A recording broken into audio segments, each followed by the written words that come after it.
Sa vie solitaire change lorsqu'il séduit accidentellement son ami d'enfance.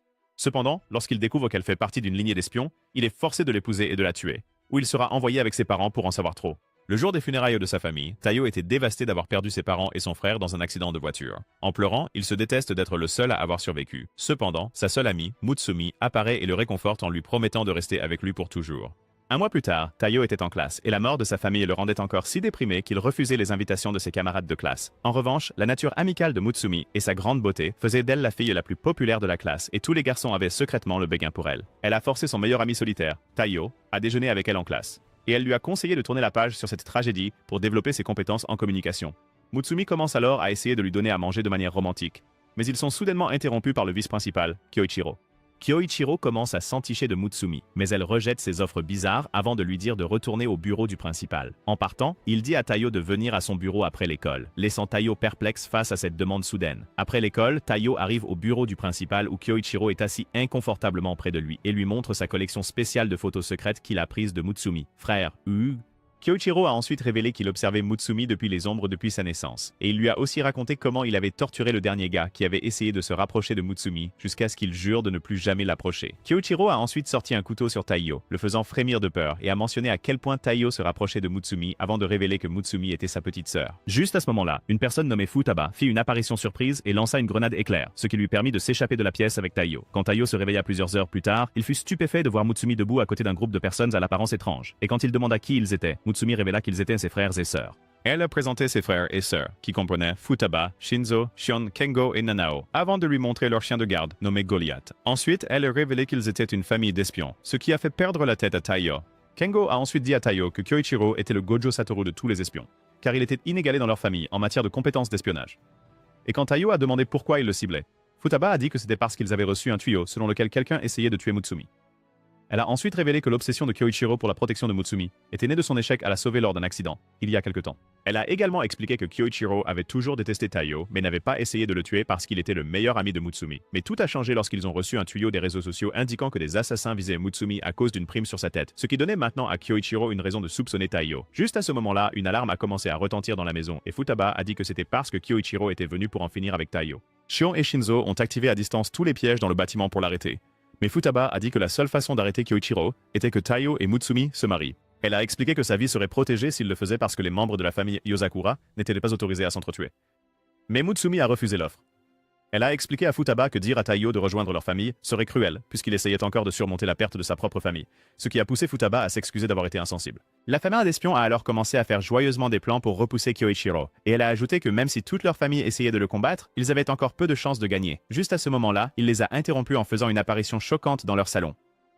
Futaba l'a averti de rester loin de Taiyo et Mutsumi, mais il a refusé, alors elle l'a fait tourner comme un hélicoptère avant de le fracasser sur une chaise. Nano et Shinzo ont suivi avec de grosses attaques de leur propre chef, mais Kyoichiro les a facilement bloqués en utilisant des fils spéciaux qu'il a ensuite utilisés pour les assommer. Kyoichiro a ensuite menacé de détruire la maison s'il ne lui remettait pas Mutsumi et Taiyo, alors Futaba a dit à Mutsumi de s'enfuir avec Taiyo pendant que le reste d'entre eux l'affrontaient. Futaba a chargé Kyoichiro en utilisant ses capacités de vent, mais il l'a plié en quelques secondes avec ses fils spéciaux. Ensuite, Shion a activé des drones qui ont commencé à tirer sur Kyoichiro, tandis que Mutsumi et Kengo enfermaient Taiyo dans une pièce sécurisée quelque part dans le bâtiment.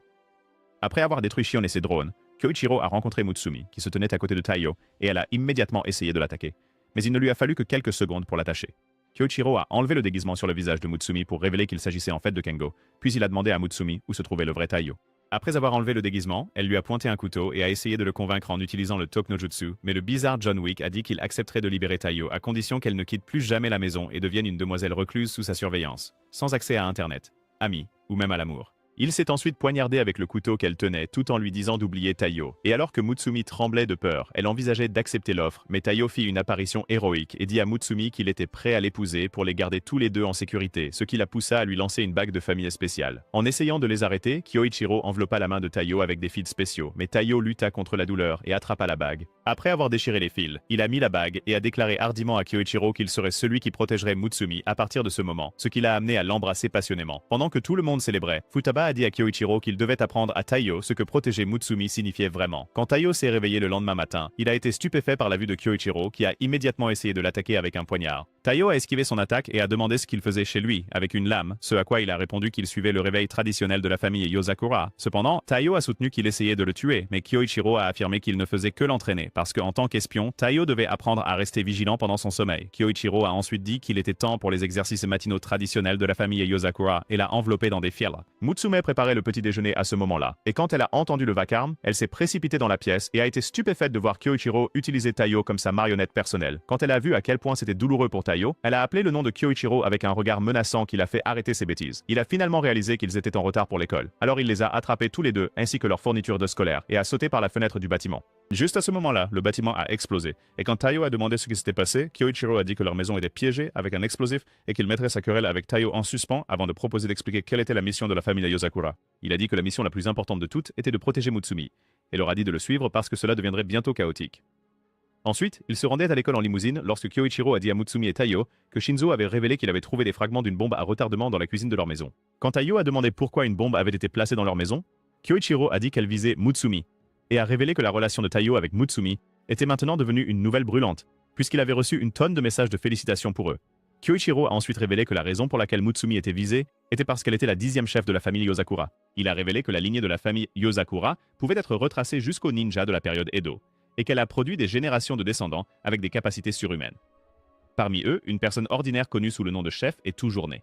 Et même si le chef n'a pas de pouvoir surnaturel comme les autres membres, sa progéniture est généralement élevée, comme des superhumains typiques de Yozakura, qui pourraient hériter des talents incroyables des gènes Yozakura. Les membres talentueux de la famille protègent le chef qui a transmis ses talents. C'est ainsi que la famille Yozakura a toujours prospéré. Kyoichiro a également déclaré que Mutsumi serait ciblé de tous côtés par tous leurs ennemis. Et juste à ce moment-là, un groupe d'assassins a commencé à les attaquer. Ils ont tiré une rafale de balles sur leur limousine, et quand Taiyo a commencé à se recroqueviller, Kyoichiro lui a dit de se calmer parce que leur voiture était par balle. D'un claquement de doigts, Kyoichiro a signalé au chauffeur de la limousine d'accélérer beaucoup plus, ce qui a poussé les assassins à passer à une arme encore plus grosse, qu'ils ont utilisée pour les attaquer à plusieurs reprises. Après avoir évité les tirs des assassins, Mutsumi a dit à Taiyo qu'ils iraient bien parce que Goliath était un conducteur plus incroyable que Dominique Toretto. Et Goliath a prouvé ses paroles en esquivant un missile lancé directement sur eux.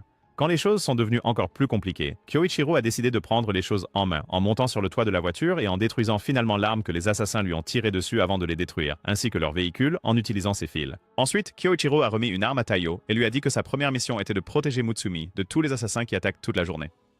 Lorsqu'ils sont arrivés à l'école, Taiyo a agi de manière étrangement agressive envers ses amis et il s'est souvenu comment Kyoichiro lui avait dit de protéger Mutsumi d'un poseur de bombes expérimenté nommé Tamiya. À l'époque, Kyoichiro a révélé que Tamiya était autrefois un allié qui avait changé de camp, et il l'a également informé que la faiblesse de Tamiya était son addiction aux réseaux sociaux. Il a ajouté que Tamiya avait fabriqué 3 bombes, et qu'après en avoir utilisé une chez Taiyo, il lui en restait encore 2 qu'il comptait utiliser contre eux. De retour à l'école, Taiyo menait une enquête, et il a finalement vu un message qui l'informait que la 2e bombe était en place. Alors qu'il perdait son calme, une balle volante l'a frappé en plein dans la tête, et, en essayant de retrouver son sang-froid, il a vu une silhouette mystérieuse et sombre se déplacer dans les couloirs de l'école, qu'il s'est immédiatement précipité pour enquêter. Juste à ce moment-là, l'infirmière de l'école l'a approché et lui a dit que tout allait bien, mais en partant, elle lui a souri d'une manière suspecte. Un peu plus tard, Taiyo regardait Mutsumi quand ses amis lui ont donné un chocolat qui l'a immédiatement rendu malade. Il s'est réveillé plusieurs heures plus tard dans une pièce où Mutsumi l'avait emmené quand il s'est évanoui. Juste à ce moment-là, il remarqua une bombe juste au-dessus d'eux qui explosa immédiatement. Shionzia Kengo, qui était auparavant déguisée en infirmière scolaire, d'aller vérifier la scène. Pendant ce temps, Taiyo a réussi à se protéger, lui et Mutsumi, de l'explosion en se cachant sous un canapé, et Taiyo a réalisé que le poseur de bombe avait placé un traceur sur lui qui était aussi la 3e bombe. Lorsque la bombe était sur le point d'exploser, Taiyo a sauté hors du bâtiment et Kyoichiro est arrivé juste à temps pour le sauver en utilisant ses fils spéciaux tout en désamorçant la bombe dans le processus. Ensuite, les autres membres de la famille ont amené un Tamiya ligoté dans le bâtiment et il a essayé de supplier pour sa vie, mais Kyoichiro l'a lancé hors du bâtiment et dans les airs où il a été détruit par une réplique de la bombe traqueuse. Quelques jours plus tard, Taiyo s'est réveillé et a accidentellement marché sur la queue de Goliath, ce qui l'a fait mordre par colère. Quelques minutes plus tard, Mutsumi a aidé Taiyo à bander son bras blessé et elle a révélé qu'elle avait chargé Goliath de le garder pour que Kyoichiro n'essaie pas de le tuer dans son sommeil à nouveau. Ensuite, il a rencontré Futaba et s'est mis à genoux en la suppliant de le rendre plus fort. Futaba a dit qu'il n'avait pas besoin de s'inquiéter parce qu'il prévoyait déjà de l'entraîner petit à petit pour s'adapter à sa nature chétive. Mais il a rétorqué que cela prendrait trop de temps et a mentionné comment lui et Mutsumi avaient failli mourir lors de l'attaque à la bombe. Il a alors proclamé bruyamment qu'il voulait devenir plus fort pour Mutsumi, mais son discours héroïque de pacotille a été interrompu lorsque Futaba a soudainement commencé à le faire rebondir dans la pièce en utilisant ses pouvoirs de vent tout en expliquant qu'elle avait du talent en Aikido et en Jujitsu malgré son manque de force physique.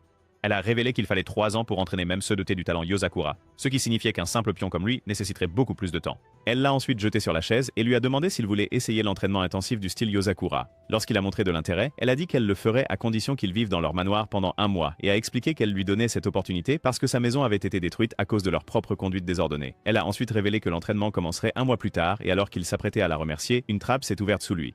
Heureusement, il a réussi à s'accrocher aux côtés de la trappe, ce qui l'a sauvé de la chute dans le puits épineux en dessous. Puis elle a expliqué que leur manoir était truffé de pièges pour l'entraînement d'espionnage. Le lendemain matin, le réveil dans la chambre de Taiyo a commencé à sonner, mais il ne s'est pas levé jusqu'à ce qu'il se transforme littéralement en bombe et explose juste au-dessus de lui. Il a couru hors de la chambre pour se sauver, mais a accidentellement activé une série de pièges à feu qui l'ont grillé sur le chemin du petit déjeuner. À la table du petit déjeuner, Mutsumi soignait les blessures de son mari chétif quand Kengo est venu le taquiner, seulement pour se faire frapper à la tête par Mutsumi. Alors que Taiyo mangeait, il demanda à Mutsumi comment elle avait réussi à survivre dans cet enfer, ce qui la poussa à révéler que les pièges ne s'activaient pas pour elle.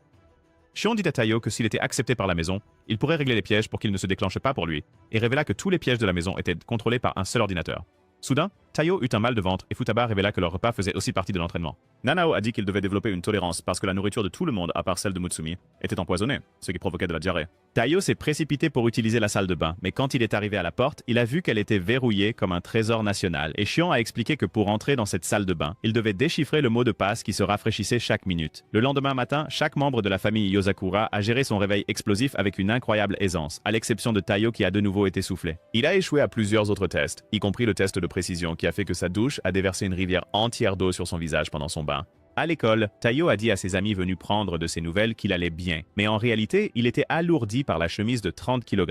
En rentrant chez lui, il a fait des exercices de tir à l'extérieur de la maison jusqu'à ce que Mutsumi vienne l'inviter à prendre un thé. Mutsumi a dit qu'il en faisait trop pour elle, et quand il a essayé de le nier, elle a mentionné qu'il l'avait toujours protégé, ce qui a fait sourire Shion et Shinzo, qui écoutaient aux portes. Le lendemain matin, Taiyo a réussi une série de tests, y compris le test de tir pour passer à la télévision, et ensuite Shinzo a essayé de le guider dans son tir lorsque Shion est entré dans la pièce. Taiyo a demandé à Shion pourquoi Shinzo restait normalement dans une poubelle high-tech et elle a répondu que c'était parce qu'il était un introverti paresseux. Le matin suivant, Taiyo a passé une série de tests jusqu'à ce que le petit déjeuner lui mette l'estomac en vrac à nouveau et la porte de la salle de bain s'est avérée être ce boss final. Les autres membres de la famille ont commencé à se moquer de lui, mais lorsque Taiyo s'est soudainement effondré par terre, tout le monde s'est précipité à son secours.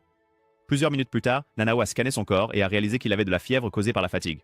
Cependant, Taiyo a dit qu'il continuerait à vivre dans la maison Yozakura pour la semaine restante, et Futaba a ensuite retiré le disque qu'il portait sur son corps pour révéler un corps sévèrement bandé. Elle a dit qu'il n'y avait aucun moyen qu'il survive s'il continuait comme ça, et a souligné comment le reste de la famille l'aidait secrètement à s'entraîner très dur pour maîtriser les épreuves. Cependant, Taiyo a dit que ce n'était pas de leur faute parce que c'était lui qui les avait suppliés quand ils ont essayé de l'arrêter. Elle lui a donné un coup de karaté sur la tête et lui a dit qu'il devait prendre soin de lui s'il voulait s'occuper de Mutsumi. Elle lui a ensuite remis un de ses livres de décryptage et lui a dit de l'étudier jusqu'à ce qu'il s'améliore.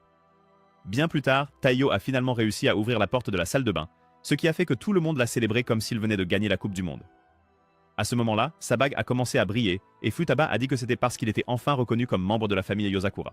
Quelques jours plus tard, Mutsumi préparait le petit déjeuner lorsque Taiyo l'a stupéfié en lui demandant comment enfiler une paire d'armures scénaristique, ce qui l'a amené à verser plus de poison que d'habitude. Elle a commencé à le traiter comme une sangsue dégoûtante. Alors il a désespérément expliqué qu'il ne faisait que pratiquer ses compétences de déguisement. Et à ce moment-là, Kengo est entré dans la pièce complètement déguisée en infirmière scolaire. Quand Shinzo est entré dans la cuisine, il les a vus tous en train de s'amuser ensemble, et quand Kyoichiro a essayé de se joindre à la fête, Mutsumi a assommé à la fois lui et Kengo.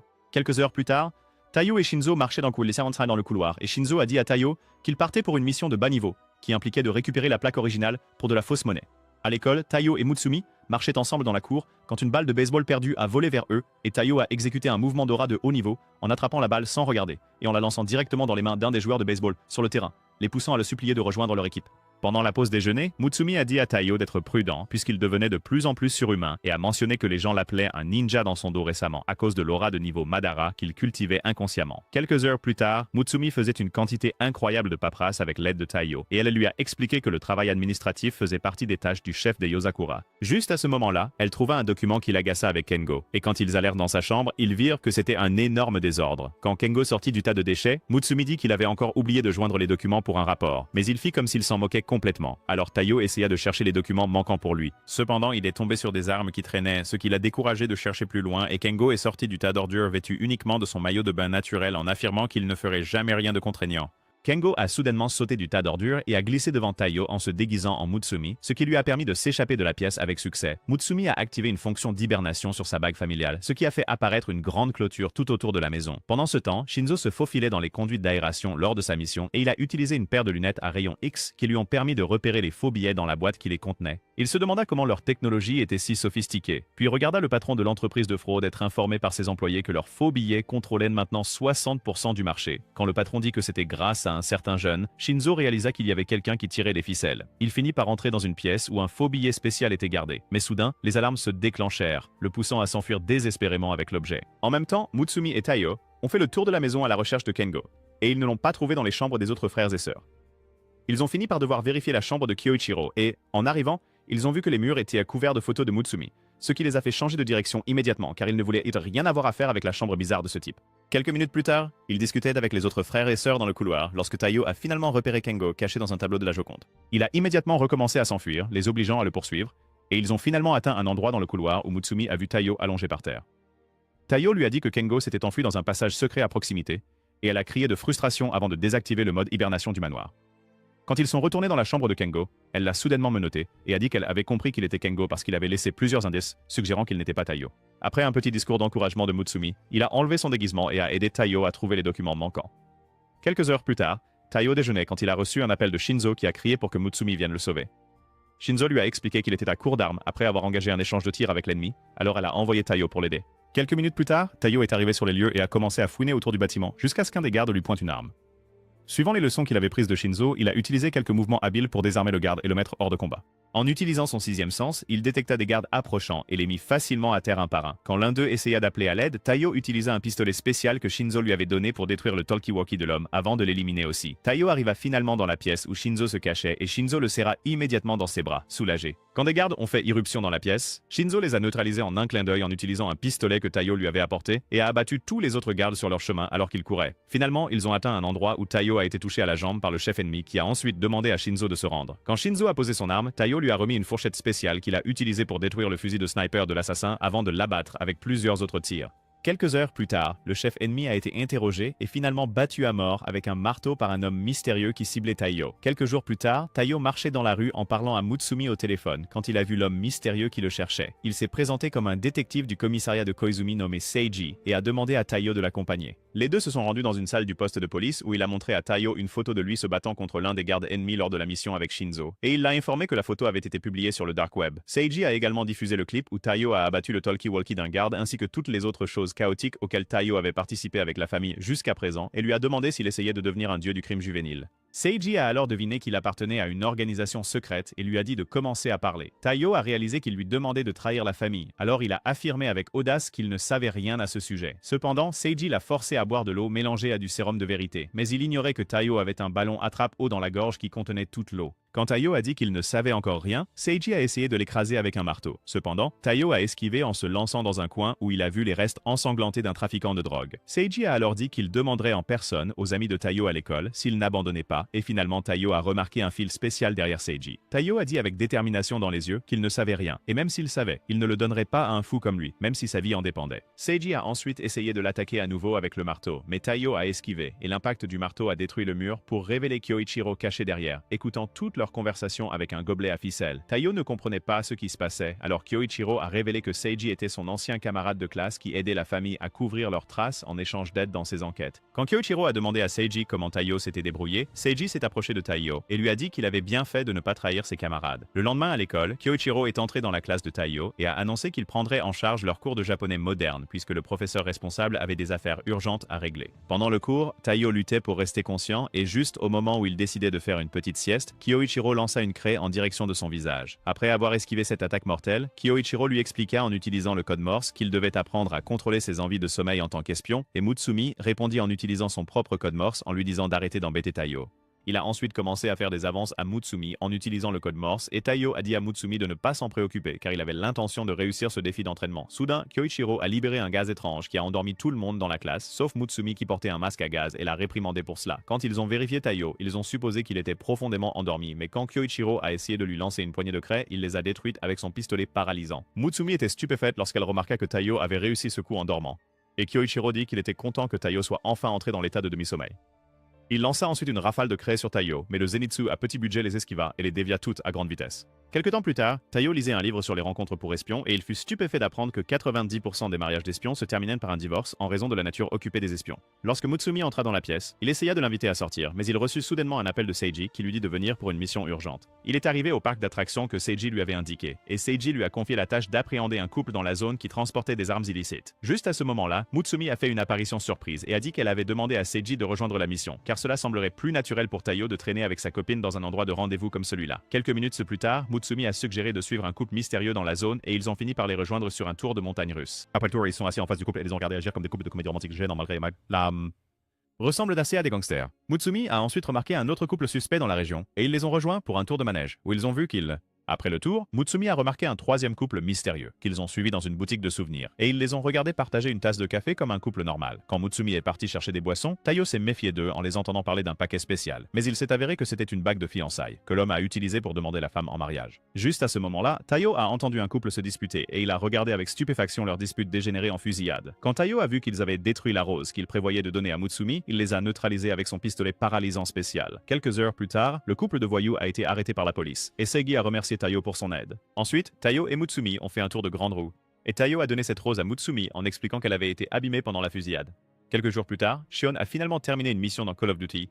Et alors qu'elle s'apprêtait à dormir, elle a remarqué que son système était piraté par un hacker rival. Shion lui montra qui était le patron en prenant complètement le contrôle de son système, la forçant à débrancher l'appareil de la prise. Lorsque la mystérieuse hackeuse redémarra son système, elle vit plusieurs photos de Taiyo, ce qui lui fit plaisir. Quelques heures plus tard, Shion est descendue, plus pâle qu'un zombie de The Walking Dead, et elle a expliqué à Mutsumi qu'elle s'occupait d'un cinglé qui avait piraté leur base de données pour consulter les données personnelles de Taiyo. Alors que Taiyo et Mutsumi se rendaient à l'école ensemble, ils ont été pris en embuscade par le mystérieux hacker qui a commencé à les attaquer avec des épingles spéciales. Ils ont évité l'attaque et se sont enfuis, mais le mystérieux hacker les a poursuivis dans une ruelle, où Taiyo a sorti son arme pour l'affronter. Il a bloqué son attaque et l'a poussé sur le côté, ce qui l'a fait s'extasier sur sa puissance. Quand Mutsumi a vu l'équipement qu'elle portait, elle l'a reconnue comme l'espionne chasseuse d'hommes nommée Ayaka, et Ayaka s'est tellement énervée par le fait qu'elle ait dit son surnom suspect qu'elle a menacé de la transformer en pelote d'épingle. Mutsumi expliqua à Taiyo qu'Ayaka était populaire de manière négative parce qu'elle utilisait ses techniques d'espionnage pour traquer les hommes dont elle était amoureuse, et finissait par les poignarder à mort avec ses aiguilles. Ayaka révéla ensuite qu'une entreprise clandestine avait mis une prime de $100 000 sur sa tête. Elle a bavardé pendant des minutes sur combien elle l'admirait, et elle a éliminé un espion qui se faufilait au-dessus d'eux, avant de révéler que la prime poussait de plus en plus de gens à vouloir éliminer Taiyo. Après avoir passé encore quelques minutes à flatter Taiyo, elle lui a demandé de devenir son compagnon de chambre, mais il a refusé en lui disant qu'il était déjà marié à Mutsumi, ce qui l'a fait pleurer. Pendant sa tirade en larmes, elle a révélé que Kyoichiro était celui qui lui avait donné le code d'accès qui lui a permis de consulter les données de Taiyo. Puis elle a utilisé un mouvement spécial qui a inondé toute la zone de Clou avant de s'enfuir. Le lendemain à l'école, Ayaka s'est présentée dans la classe de Taiyo en tant qu'élève transférée, et elle a reçu le siège juste à côté de Taiyo. Alors qu'elle se dirigeait vers son siège, elle fit semblant de tomber pour pouvoir lancer une de ses épingles sur Taiyo, mais il bloqua l'attaque avec son livre. Pendant les heures suivantes, Ayaka essaya plusieurs tactiques pour l'empaler avec ses épingles, mais il les évita toutes une par une. Quand Taiyo bloqua une autre rafale d'attaque de pain de sa part, elle perdit finalement son sang-froid et utilisa un mouvement spécial qui injecta à tous les élèves de la classe de Taiyo un poison de contrôle mental, les transformant en ses serviteurs loyaux. Suivant son ordre, ils immobilisèrent Taiyo et Ayaka tenta de l'achever avant d'être arrêté par Mutsumi. Juste à ce moment-là, l'espion PNJ de tout à l'heure a essayé d'attaquer Ayaka depuis la fenêtre derrière elle, mais Mutsumi l'a poussé juste à temps pour éviter la balle.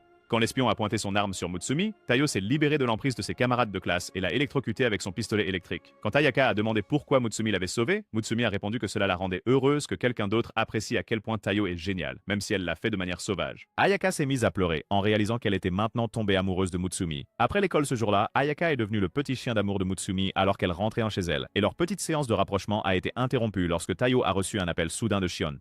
Ce soir-là, Shion invita Taiyo à jouer à des jeux vidéo avec elle, et Mutsumi, qui était aussi dans la pièce, proposa d'être le soutien de Taiyo. Quand ils commencèrent le jeu, Taiyo et Shion abattirent des ennemis qui ressemblaient étrangement à Kyoichiro, et ils finirent par vaincre le boss final, qui était un train monstre géant ressemblant à Kyoichiro. Juste à ce moment-là, le présentateur a annoncé qu'un train fou s'était arrêté brusquement, et Shion a expliqué qu'elle avait piraté le système de sa cible en le transformant en jeu vidéo et en le terminant. Elle a révélé qu'elle avait amené Taiyo là pour l'aider à arrêter des manifestants qui allaient écraser un hélicoptère dans une centrale thermique. Lorsque le jeu a commencé, Shion lui a donné un objet spécial qui pouvait le ressusciter, et elle a vaincu plusieurs mini Kyoichiros tandis que Taiyo avait du mal à se repérer dans la zone. Soudain, Taiyo a commencé à franchir les obstacles facilement en utilisant des techniques de triche, ce qui a tellement agacé Shion qu'elle lui a crié dessus. Ensuite, Shion a utilisé une technique spéciale de jeu pour sauter dans les airs et abattre l'hélicoptère, qui était représenté comme un dragon dans le jeu. Cependant, ils ont remarqué que les manifestants avaient envoyé une série de drones comme atout, et Shion envisageait d'utiliser son propre atout avant que Taiyo ne propose une idée. En suivant son idée, ils ont pris le contrôle de l'hélicoptère et utilisé ses armes pour abattre les drones. Cependant, certains drones leur ont échappé et ils ont été stupéfaits de voir un avatar étrange dans leur jeu les éliminer. Lorsque Shion a révélé que c'était le même avatar qui fouinait dans les fichiers de Taiyo, Taiyo et Mutsumi ont réalisé que c'était Ayaka. Après plusieurs minutes de tirs répétés, Taiyo, Ayaka et Shion ont réussi à abattre tous les drones, et Shion a décidé de punir Taiyo pour avoir utilisé des triches en le forçant à jouer à tous les jeux qu'elle avait pendant 3 nuits consécutives.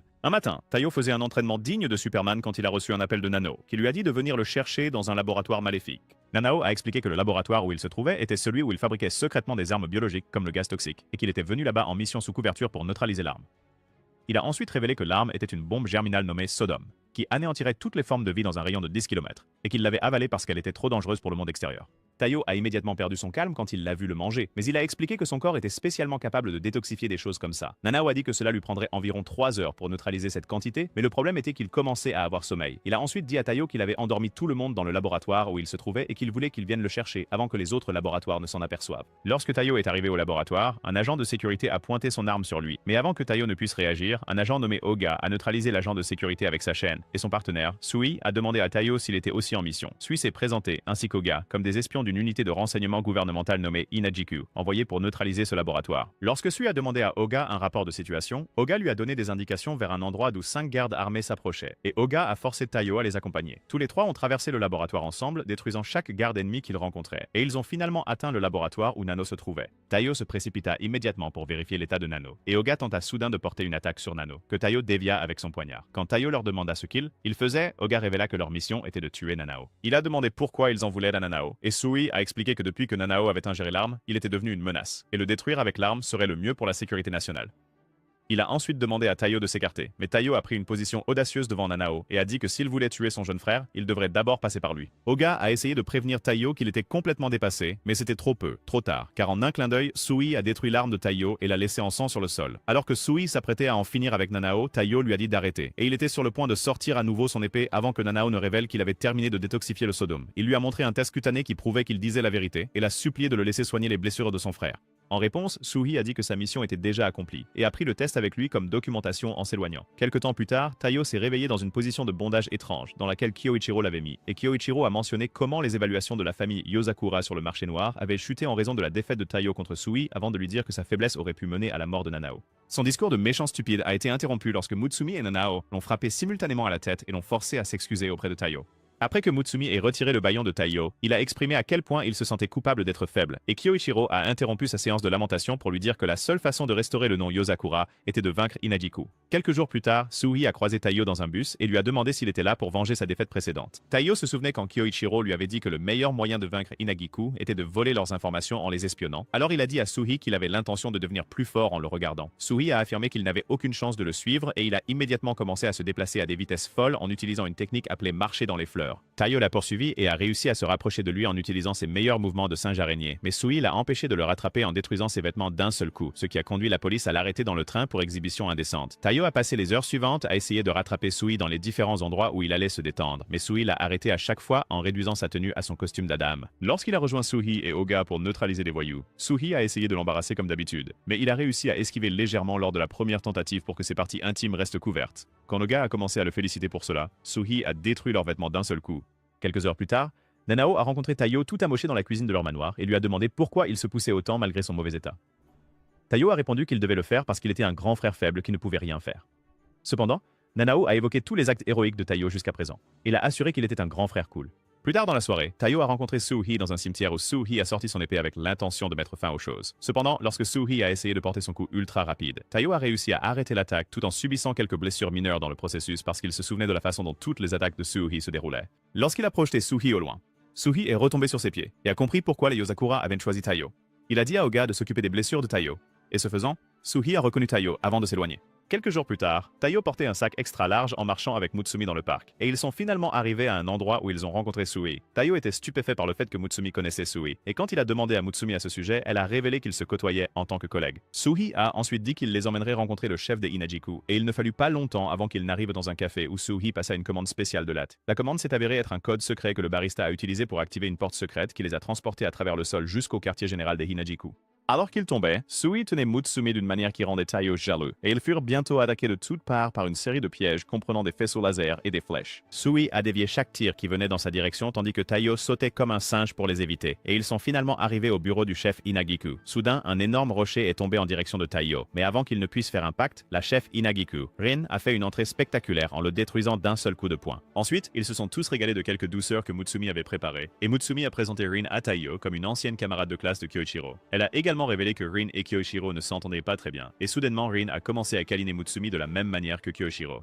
Juste à ce moment-là, les murs du bâtiment se sont effondrés lorsque Kyoichiro a fait son entrée, et il a immédiatement menacé de faire des choses indescriptibles au gang Hinagiku s'il ne remettait pas Mutsumi. Quand Rin l'a confronté, Kyoichiro a lancé une attaque spéciale avec un fil contre elle et elle l'a détruit d'un coup de poing. Les deux se sont engagés dans une bagarre acharnée qui a secoué la zone si violemment que la sécurité de Hinagiku a commencé à dire aux gens d'évacuer le bâtiment. Sui a sauté pour les arrêter, mais ils l'ont tous les deux repoussé, et quand Mutsumi a essayé de les séparer elle-même, elle s'est retrouvée sur le chemin de deux puissants coups de poing qui étaient à quelques centimètres de son visage. Heureusement, Taiyo est arrivé à temps pour la sauver et prendre les coups à sa place, et alors qu'il était inconscient, Mutsumi a stupéfié Kyoichiro et Rin en menaçant de ne plus leur parler s'ils causaient encore des problèmes. Ensuite, ils sont tous allés sur un toit où Rin a chargé Taiyo d'une mission d'infiltration pour enquêter sur un politicien nommé Kuroyuri. Elle a dit que malgré son apparence loufoque, il était le politicien avec le plus d'élan en ce moment parce qu'il y avait beaucoup de sang versé derrière ses accomplissements. Elle leur a parlé d'un groupe d'espions triplés nommé Red, Blue et Yellow qu'il utilisait comme homme de main pour commettre toutes sortes de crimes afin de gravir les échelons. Elle a également révélé qu'il était sur le point de faire un mouvement majeur avant les prochaines élections générales et a ajouté que son équipe avait confisqué une bombe miniature à un fournisseur qui décrivait Kuroyuri comme son client. Cependant, elle a dit que ce n'était pas suffisant pour obtenir un mandat contre un politicien. C'est pourquoi ils avaient besoin d'obtenir des informations concrètes sur ses plans de bombardement. Lorsque Taiyo a demandé pourquoi il l'avait choisi pour la mission, Rin a expliqué que Kuroyuri était au courant de l'existence de Hinagiku, puisqu'il était membre de ce pays, mais qu'un étranger comme Taiyo serait difficile à détecter pour lui. Soudainement, Mutsumi et Rin ont déguisé Taiyo en femme salariée, et quand il a demandé pourquoi il devait être habillé en femme, Rin a révélé que Kuroyuri avait demandé un employé qui lui ressemblait exactement. Un peu plus tard, Kuroyuri a présenté Taiyo comme son nouvel employeur nommé Yoko, et soudain, des manifestants sont venus pour provoquer une agitation. Leur vacarme a fait tomber un des haut-parleurs dans la zone et Kuroyuri a protégé un des manifestants de l'impact avec son propre corps avant d'utiliser le Talk no Jutsu pour les convertir à sa cause. Ensuite, il a été transporté dans un bus hôpital, et pendant qu'il y était, il a révélé que tout cela n'était qu'une ruse pour augmenter sa popularité. Taiyo, qui écoutait en se cachant sous la table, se sentit dégoûté et décida de ne pas laisser le politicien corrompu faire à sa guise. Pendant les quelques jours suivants, Taiyo les a observés, lui et les espions triplés, commettre toutes sortes de crimes odieux pour augmenter sa popularité, et il se demandait comment ils avaient élaboré ces plans alors qu'ils ne faisaient que danser comme des fous de carnaval toute la journée. Il réalisa soudain que leur pas de danse était en fait un code pour leur plan, et il les entendit discuter du plan de bombe terroriste qu'ils préparaient. Le plan était d'éliminer tous les rivaux de Kuroyuri avec une bombe sous la scène, mais lorsqu'il a activé le détonateur, la bombe a explosé dans une fontaine à proximité à la place parce que Taiyo l'y avait mise juste avant l'événement. Soudain, Kuroyuri pointa une arme sur Taiyo et révéla qu'il avait une autre bombe avant d'appeler choquantement le nom de Taiyo. Il explosa la tête de Taiyo et activa la bombe, provoquant une explosion dans le bâtiment. Mais il remarqua bientôt que les cibles flottaient toutes dans une sorte de substance mousseuse rose. Juste à ce moment-là, Taiyo se releva et essaya de les neutraliser avec son pistolet paralysant, mais le trio d'espions neutralisa son attaque. Lorsqu'ils tentèrent de l'éliminer, Sui détruisit toutes leurs armes en un clin d'œil et annonça qu'il les arrêtait tous. Le trio d'espions abandonna Kuroyuri et il essaya désespérément de tirer sur Sui mais fut maîtrisé en quelques secondes. Sui a chargé Taiyo d'escorter Kuroyuri au quartier général de Hinagiku. Et pendant qu'ils étaient en route, Kuroyuri a soudainement évoqué la mort des parents de Taiyo en suggérant que ce n'était pas un accident. Taiyo s'est tellement énervé qu'il a menacé de l'électrocuter tout en demandant comment il savait pour sa famille. Kuroyuri a dit qu'il ne lui donnerait pas de réponse directe et a ensuite affirmé que le monde souterrain était jonché de vérités cachées. Juste à ce moment-là, Taiyo a reçu un appel de Sui qui l'a informé que le vice-premier ministre avait été enlevé et qu'il était diffusé en direct de quelque part. Sui a révélé qu'il était la cible depuis le début et il a ensuite dit à Taiyo d'interroger Kuroyuri jusqu'à ce qu'il révèle l'emplacement du vice-premier ministre. Après la fin de l'appel, Kuroyuri a dit qu'il était sur le point de se rendre lui-même sur le site de l'enlèvement, puis il a laissé tomber une boucle d'oreille étrange qu'il portait, qui a explosé immédiatement. Ensuite, Taiyo a escorté le chauffeur hors des flammes et a informé Sui par appel que Kuroyuri s'était échappé. Cependant, Sui a dit qu'il s'y attendait parce que Kuroyuri était en fait un espion légendaire dont l'ancien alias était Kurogao et on le croyait mort il y a 6 ans, mais il s'est avéré qu'il était vivant. Sui a ensuite dit qu'il pouvait sauver le vice-premier ministre en utilisant le traceur GPS qu'ils avaient placé sur lui, et a dit à Taiyo de retourner au quartier général.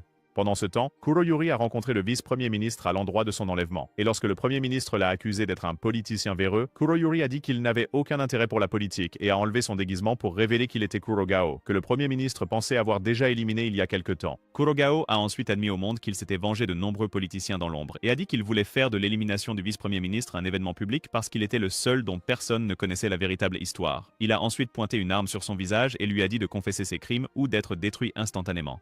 Cependant, le vice-premier ministre a dit qu'il ne dirait jamais la vérité aussi franchement parce que cela ferait de lui moins un politicien. Kurogao a tenté de le tuer avec un coup de feu, mais la diffusion a été coupée du monde parce que Taiyo est arrivé au bon moment pour les perturber en tirant sur la caméra vidéo. Taiyo a demandé à Kurogao de laisser partir le vice-premier ministre, mais Kurogao a répondu avec assurance que Taiyo ne pouvait pas lui tirer dessus, car s'il le faisait, le vice-premier ministre serait pris dans le feu croisé. Kurogao a ensuite tiré une balle qui a frappé le pistolet de Taiyo hors de sa main. Mais Taiyo s'est immédiatement précipité derrière lui et l'a attrapé en utilisant une technique spéciale Yozakura. Cependant, Kurogao s'est facilement libéré de son emprise et l'a plaqué au sol. Il a ensuite pris des fils d'acier dans la poche de Taiyo tout en expliquant comment il fonctionnait. Et Taiyo se demandait comment il connaissait les techniques de combat Yozakura. Kurogao a expliqué qu'il était bien informé en matière de collecte d'informations. Et Taiyo a demandé pourquoi un espion avec ses compétences était devenu un politicien corrompu qui détruisait des gens. Kurogao a dit qu'il était là pour se venger et a ensuite regardé fixement le vice-premier ministre en évoquant un incident entre eux dans le passé. À l'époque, Kurogao avait terminé d'éliminer l'une de ses cibles, puis avait mis son déguisement ridicule en rentrant chez lui pour fêter avec sa fille, Yuri. Sa fille a alors fait remarquer qu'il y avait un cadeau qui était arrivé pour lui, et à ce moment-là, le cadeau a explosé, détruisant Yuri dans le processus. De retour au présent, Kurogao a dit au vice-premier ministre nommé Shirasagi qu'il était le dernier homme sur sa liste, et Taiyo a essayé de l'affronter à nouveau, seulement pour être bloqué par les espions triplés. Kurogao a essayé de manipuler Taiyo en lui promettant de lui parler de sa famille s'il abandonnait, mais Taiyo a dit qu'il ne prendrait pas l'offre parce qu'il ne voulait pas que d'autres personnes meurent. Juste à ce moment-là, Swai est apparu et a tailladé un énorme trou dans le sol, ce qu'il a envoyé, lui et les espions triplés, à l'étage inférieur, laissant Taiyo chargé d'arrêter Kurogao. Quand Taiyo a essayé d'attaquer Kurogao avec un couteau de combat, il a retourné la situation en le poignardant et en le frappant au sol. En même temps, les Triplet Spies ont commencé à montrer leur capacité unique qui incluait des flammes, de la foudre et une pression d'eau tranchante capable de couper la roche. Et Sui leur a également parlé de sa technique de vitesse. Les triplés ont lancé une énorme attaque combinée contre lui. Mais Sui a utilisé un mouvement spécial de Bankai pour détruire l'attaque ainsi que le trio en un seul coup. Juste au moment où Sui commençait à penser à aller aider Taiyo, il a été pris en embuscade par une attaque de projectile qu'il a à peine réussi à dévier. Pendant ce temps, Taiyo a fait un discours héroïque à Kurogao, avant de charger à nouveau sur lui. Et juste au moment où Kurogao pensait que HR l'avait complètement compris, Taiyo a utilisé la technique de vitesse de Sui pour se rapprocher rapidement derrière lui. Taiyo l'a ensuite attrapé par derrière, et Kurogao a essayé de le poignarder à nouveau par derrière, mais sa lame n'a pas pu pénétrer la peau renforcée de Taiyo. Il a essayé d'utiliser son pistolet, mais Taiyo l'a contré facilement en le bloquant avec une gomme spéciale que Shinso avait fabriquée. Et sa tentative d'utiliser un pistolet de rechange a également échoué car Taiyo a utilisé les fils d'acier de Kyoichiro pour le détruire tout en le projetant au sol. Alors qu'il était au sol, Kurogao a tenté de parler à Taiyo de la mort de ses parents. Mais avant qu'il ne puisse le faire, une balle venue de nulle part lui a transpercé la gorge. Ils ont réalisé qu'il avait été réduit au silence par un assassin et Sui a dit quelques mots réconfortants à Taiyo, tandis qu'il serrait une carte que Kurogao lui avait secrètement remise. La carte a conduit Taiyo à l'arbre où Kurogao avait enterré sa fille. Et Taiyo a trouvé une boîte cachée dans le tronc de l'arbre. Quand Taiyo est rentré chez lui, il a été chaleureusement accueilli par toute la famille. Le lendemain, Rin a organisé une fête de fondue au siège de Hinagiku pour célébrer leur mission réussie. Et une fois de plus, Kyoichiro s'est présenté sans invitation. Mais elle a décidé de laisser passer cette fois-ci parce qu'il avait apporté de la bière spéciale pour eux. Sui a utilisé sa technique d'épée pour trancher tous les monstres que Rin avait rassemblés en petits morceaux. Et quand la nourriture fut prête, Rin et Kyoichiro ont eu une intense bataille de nourriture qui a fait fuir tout le monde de la zone. Pendant le combat, Sui a de nouveau démontré sa rapidité en rassemblant tous les morceaux de nourriture volants et en les dressant en un clin d'œil. Lorsqu'il a remis la nourriture à Taiyo et Mutsumi, il a dit à Taiyo que son corps pourrait être abîmé s'il imitait imprudemment sa technique de vitesse. Puis il l'a motivé à renforcer son corps pour qu'il puisse continuer à s'améliorer. Quand le pot-au-feu fut terminé, Rin et Oga faisaient de la sieste tandis que Taiyo était dans un endroit privé, fixant la boîte mystérieuse en pensant aux derniers mots de Kurogao. Mutsumi interrompit sa réflexion en demandant s'il avait l'intention d'ouvrir la boîte. Taiyo mentionna qu'il avait eu l'envie de tuer Kurogao pendant une fraction de seconde lors de leur combat, et dit qu'il avait peur de réellement appuyer sur la gâchette s'il se retrouvait face à la personne qui avait tué sa famille. Il devint émotif en continuant d'exprimer ses peurs, et Mutsumi calma ses nerfs en l'embrassant sur la joue. C'est alors qu'ils remarquèrent que le contenu de la boîte s'était renversé, et Taiyo fut déconcerté par le fait qu'il s'agissait d'une bille, alors Kyoichiro expliqua que c'était une méthode utilisée pour enregistrer des données optiques. Quand Taiyo et Mutsumi sont rentrés chez eux, Ayaka a fait une apparition surprise qui a laissé Taiyo perplexe, et Mutsumi a révélé qu'elle vivait maintenant avec eux en tant que domestique. Ayaka a dit qu'elle était bien versée dans les tâches ménagères grâce à la mission sous couverture qu'elle avait effectuée. Puis, elle a sorti la bille de la poche de Taiyo qu'elle a appelée un disque optique avant de la remettre à Shion. Ayaka a mentionné que la prime de Taiyo sur le dark web avait grimpé à 500 000 et a commencé à s'agiter en parlant de toutes les choses bizarres qu'elle prévoyait de lui faire. Elle a dit qu'elle l'aiderait à améliorer ses compétences d'espion en essayant de l'assassiner chaque jour, et Taiyo a essayé de convaincre Mutsumi de revenir sur sa décision de laisser Ayaka rester, mais elle, Mutsumi a dit qu'elle était d'accord parce que c'était pour son bien. Plus tard dans la soirée, Taiyo se réveilla d'une sieste et alla à la salle de bain où il fut pris en embuscade par Akiya qui prit 1 million de photos de son Excalibur pour OnlyFans, ce qui le submergea tellement qu'il tomba par terre. Elle essaya ensuite de l'assassiner avec un shampoing blaster à acide qu'elle tenait, mais il réussit à esquiver son attaque et soudain elle fut électrocutée par le piège électrique dans la baignoire. Taiyo voulait l'aider, mais elle lui a dit de ne pas le faire car il finirait par être électrocuté aussi. Cependant, il l'a aidé quand même en s'accrochant à la source d'alimentation principale. Il la tenait alors qu'il recevait environ 1 million de volts d'électricité, et finalement la pièce a explosé lorsque le piège s'est désactivé. Taiyo a atterri dans une position suspecte sur Ayaka à l'extérieur de la salle de bain. Et quand Kyoichiro est arrivé, il a menacé de détruire Taiyo avec une arme mortelle pour avoir trompé Mutsumi.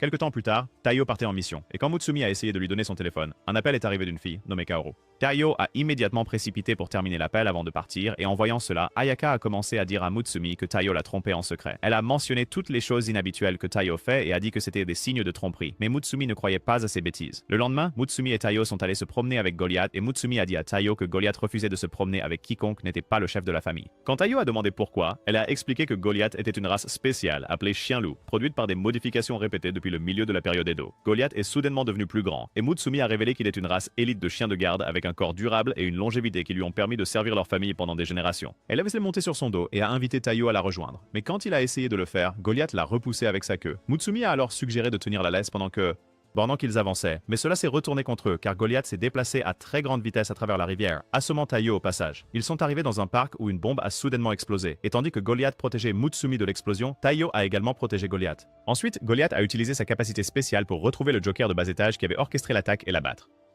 Après s'être détendu sur le banc du parc pendant quelques minutes, Goliath a ramené Taiyo et Mutsumi au manoir, et quand ils sont arrivés, Taiyo a été attaqué par Kyoichiro et Ayaka, qui l'ont accusé de tricherie. Juste à ce moment-là, un membre de Hinagiku nommé Momoichi est apparu pour livrer un colis, et le vieil homme qui l'accompagnait s'est révélé être son grand-père nommé Kaoru, qui était le Kaoru avec qui Taiyo avait parlé. Kaoru a révélé que l'objet qu'ils ont aidé Taiyo à obtenir était le t-shirt préféré de Kyoichiro, et a parlé de combien Taiyo voulait que cela reste un secret. Kyoichiro était tellement surpris que Taiyo ait fait tant d'efforts pour lui, qu'il s'est enveloppé dans ses fels et s'est évanoui. Quelques jours plus tard, Futaba a eu une séance d'entraînement brutale avec Taiyo, où elle lui a fait esquiver des balles de tennis tirées sur lui par une mitrailleuse. Ensuite, ils ont rencontré Mutsumi dans le salon, qui leur a montré une vieille photo où il célébrait le fait que Nano avait réussi les examens d'espion, ce qui a poussé Taiyo à demander ce qu'était une licence d'espion. Futaba a expliqué que la licence d'espion était une carte de membre d'espion délivrée par l'association des espions. Lorsque Taiyo a demandé ce qu'était l'association des espions, elle a expliqué que c'était une organisation fondée par des espions pour favoriser l'entraide et a ajouté que ceux qui réussissaient des examens d'espionnage organisés chaque année par l'association des espions recevraient une licence d'espion. Elle a révélé qu'un espion commencerait au rang de bronze et passerait au rang d'argent et finalement au rang d'or après avoir réussi les tests de promotion. Futaba a également déclaré que les missions devenaient plus avancées et lucratives à mesure qu'un espion progressait en rang, et cela a poussé Taiyo à décider qu'il voulait passer l'examen de licence. Juste à ce moment-là, ils ont entendu Ayaka faire du bruit dans la chambre de Shion, et quand ils sont allés voir ce qui se passait, Shion a expliqué que le programme qu'elle codait avait buggé parce qu'Ayaka avait accidentellement touché les câbles en nettoyant. À ce moment-là, l'écran se ralluma et montra une scène d'un film d'horreur qui paralysa Futaba de peur. Mutsumi expliqua à Taiyo que Futaba ne supportait pas les choses effrayantes parce qu'elle savait que ses pouvoirs ne fonctionneraient pas sur les fantômes. Shion a évoqué une fois où elle a détruit une maison hantée toute seule, et Mutsumi a décidé qu'il veillerait sur Futaba jusqu'au lendemain quand elle irait mieux. La famille a passé les heures suivantes à s'occuper de Futaba, et quand il était l'heure de se coucher, Mutsumi l'a bordé en lui disant que Taiyo monterait la garde pour qu'il puisse dormir en paix. Mutsumi a ensuite sorti un livre d'histoires étranges qu'elle avait l'intention d'utiliser pour raconter une histoire à Futaba afin de l'endormir. Cependant, lorsqu'elle a lu l'histoire, Taiyo a remarqué que c'était plus un film de Tom Cruise qu'une histoire du soir, et cela a soudainement fait s'endormir Mutsumi. Taiyo a pris le relais de la lecture, et quand il est arrivé à la fin de l'histoire, Futaba a applaudi joyeusement en affirmant que cela lui rappelait le bon vieux temps. Futaba s'est excusé de lui avoir montré son côté faible et a ensuite révélé que le livre qu'il venait de lire était celui que sa mère lui lisait tout le temps. À l'époque, elle n'avait peur de rien, mais après le décès de sa mère, elle a été envahie par la peur de perdre à nouveau quelqu'un qu'elle aimait.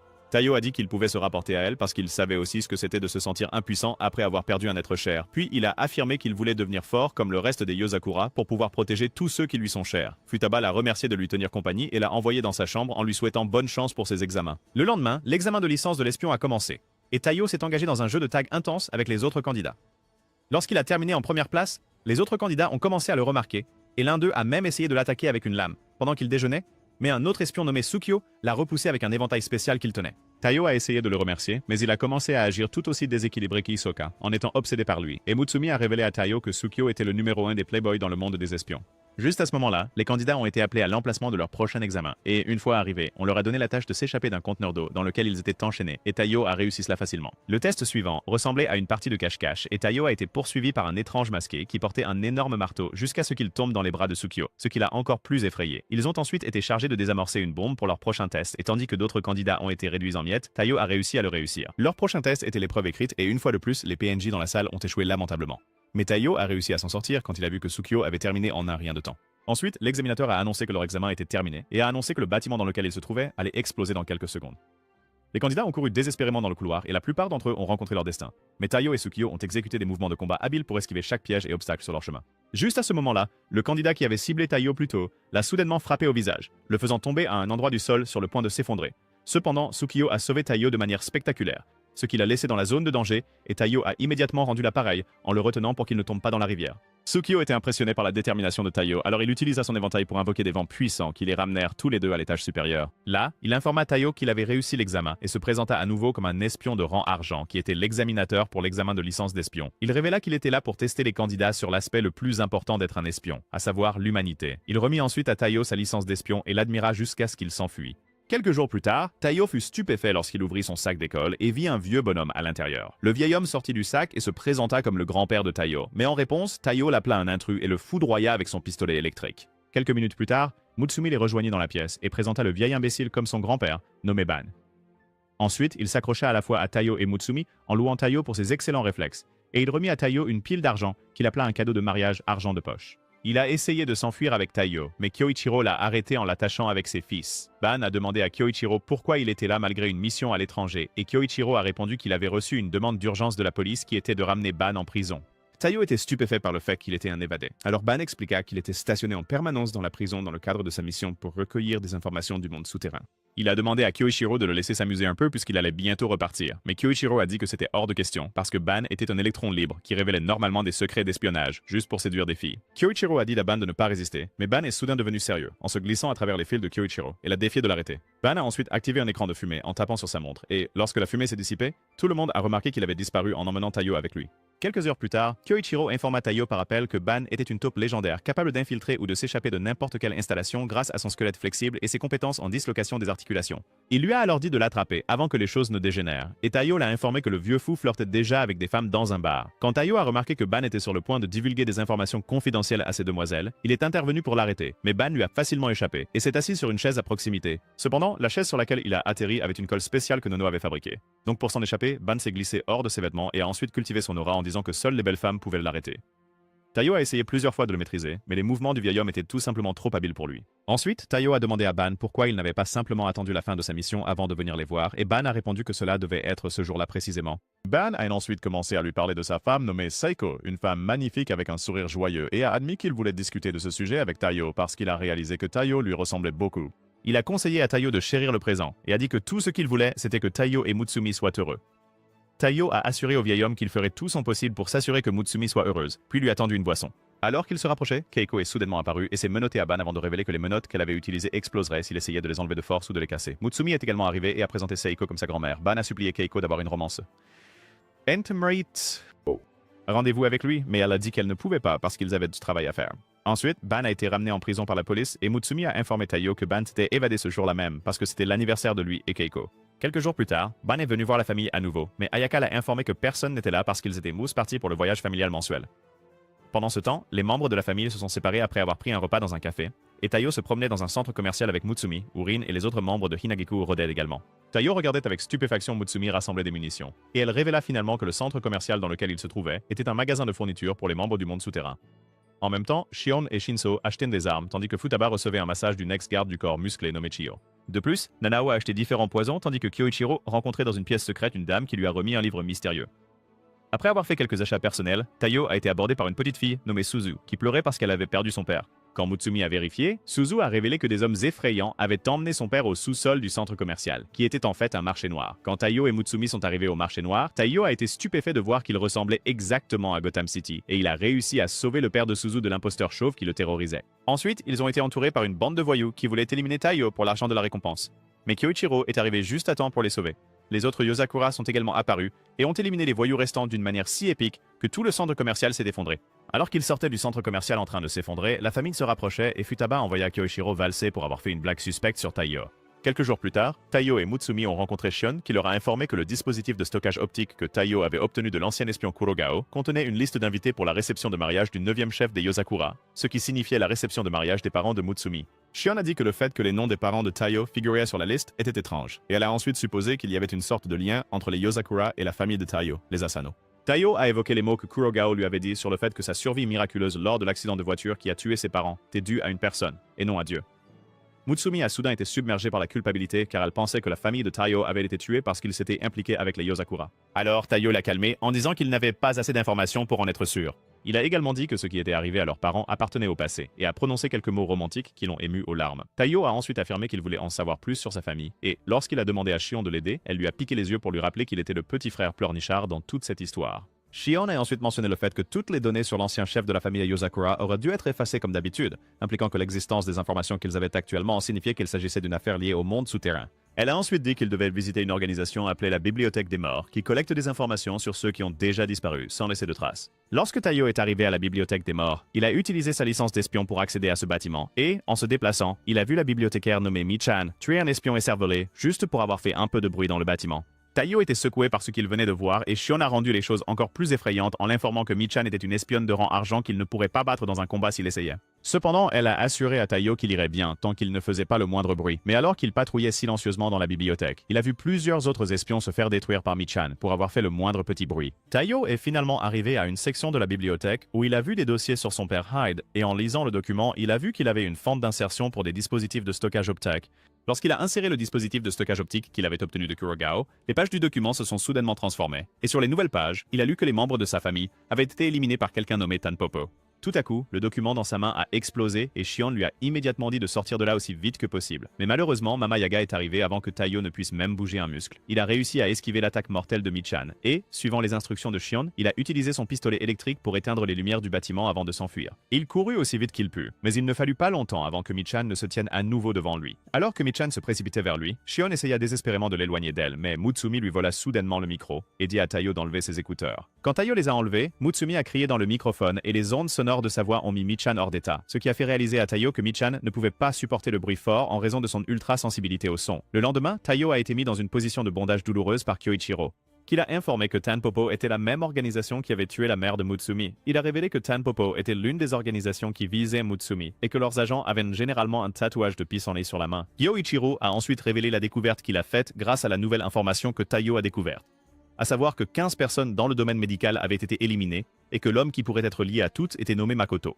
Quelque temps plus tard, Taiyo se déguisa en vieil homme malade lorsqu'il visita l'hôpital de Makoto avec Mutsumi qui se déguisa également en femme âgée. À l'intérieur de l'hôpital, ils furent appelés pour rencontrer Makoto et lorsque Makoto examina Taiyo, il dit qu'il n'y avait aucun signe de maladie. Ensuite, Taiyo était confus parce que Makoto semblait être un type sympa et il a partagé un moment touchant avec Mutsumi où il a dit des choses sentimentales qui l'ont embarrassé par la suite. Après que Makoto ait quitté l'hôpital cette nuit-là, Taiyo a consulté son ordinateur et y a vu des informations concernant la source du talent de la famille Yozakura, qui était une protéine appelée semanine, trouvée dans le sang du chef des Yozakura.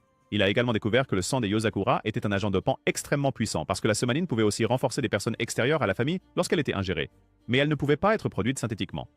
Donc, pour la produire en masse comme une arme biologique, il prévoyait de construire une usine de semanine avec le cœur de Mutsumi. Juste à ce moment-là, Makoto est apparu et a essayé d'éliminer Taiyo avec des lames, mais Taiyo a réussi à bloquer son attaque. Après l'avoir cloué au sol, Taiyo a remarqué le tatouage de pissenlit sur son cou et il a essayé de finir Taiyo, mais Taiyo a bloqué. Il a foudroyé avec son pistolet paralysant.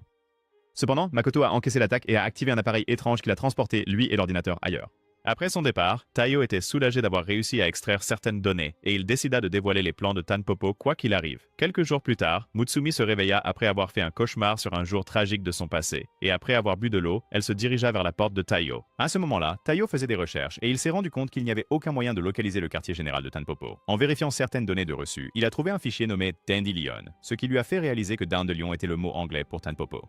Pendant ce temps, Makoto a informé certains de ses associés qu'il avait rencontré Taiyo et qu'il avait parlé de dévoiler une grande étape de leur plan maître avant d'être interrompu par l'un de ses alliés nommé Noman, qui est entré dans la pièce. Quand Taiyo s'est réveillé le lendemain, il a été stupéfait de réaliser qu'il était à bord d'un bateau en mouvement. Et Kyoichiro, qui pêchait à bord du bateau, a dit qu'il voulait passer un peu de temps avec lui. Juste à ce moment-là, Taiyo a senti une traction sur sa ligne de pêche, et quand il l'a tirée, il a vu que c'était un espion ennemi qui se cachait sous l'eau. L'espion ennemi a commencé à tirer des balles sur lui, et Taiyo a esquivé avant de le faire tomber. Quand Taiyo a demandé à Kyoichiro ce qui se passait, Kyoichiro a expliqué qu'il suivait actuellement un entraînement spécial qu'il faisait tout le temps avec Futaba quand ils étaient plus jeunes. Taiyo a demandé si l'homme qu'il venait de battre était son partenaire d'entraînement, mais Kyoichiro a dit que c'était un vrai soldat ennemi qu'il avait attiré là en envoyant des prospectus avec le visage de Taiyo dessus. Juste à ce moment-là, d'autres ennemis armés sont apparus. Et pendant que Taiyo les combattait, Kyoichiro lui a dit que la tâche qu'il gérait actuellement était quelque chose que même quelqu'un d'aussi faible que Sakura pourrait terminer en un rien de temps. Après que Taiyo ait vaincu les ennemis qu'il combattait, une torpille est soudainement venue vers eux et a provoqué une explosion qui a détruit le bateau. Après l'explosion, Taiyo a trouvé un morceau de débris avec le tatouage de pissenlit dessus et Kyoichiro a révélé que les eaux sur lesquelles il se trouvait faisaient partie de la route de contrebande de Tampopo. Il a expliqué que Tampopo avait installé un chasseur sans pilote dans la zone qui explosait sur quiconque s'approchait trop près et a dit qu'ils essayaient d'attirer Taiyo là-bas. Il a demandé à Taiyo s'il voulait reculer, mais Taiyo a répondu avec passion qu'il ne reculerait pas tant qu'il ciblerait Mutsumi.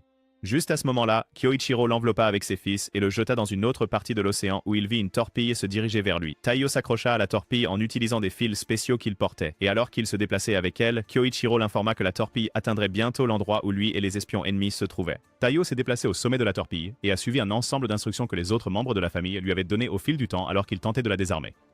Il a finalement utilisé un alliage spécial que Nanao lui avait donné pour bloquer le signal de la torpille, la faisant s'arrêter juste devant Kyoichiro.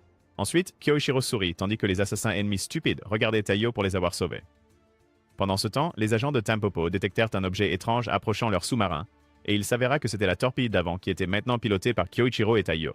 Kyoichiro a prouvé une fois de plus qu'il était le roi incontesté de l'aura en détruisant facilement le sous-marin avec ses phases, provoquant ainsi une explosion sous-marine. Ensuite, Kyoichiro et Taiyo flottaient sur l'eau, et Kyoichiro lui a dit que l'hôtel qu'il avait vu dans les dossiers qu'il recherchait était une suite à l'hôtel Dandelion, où il pouvait trouver Makoto.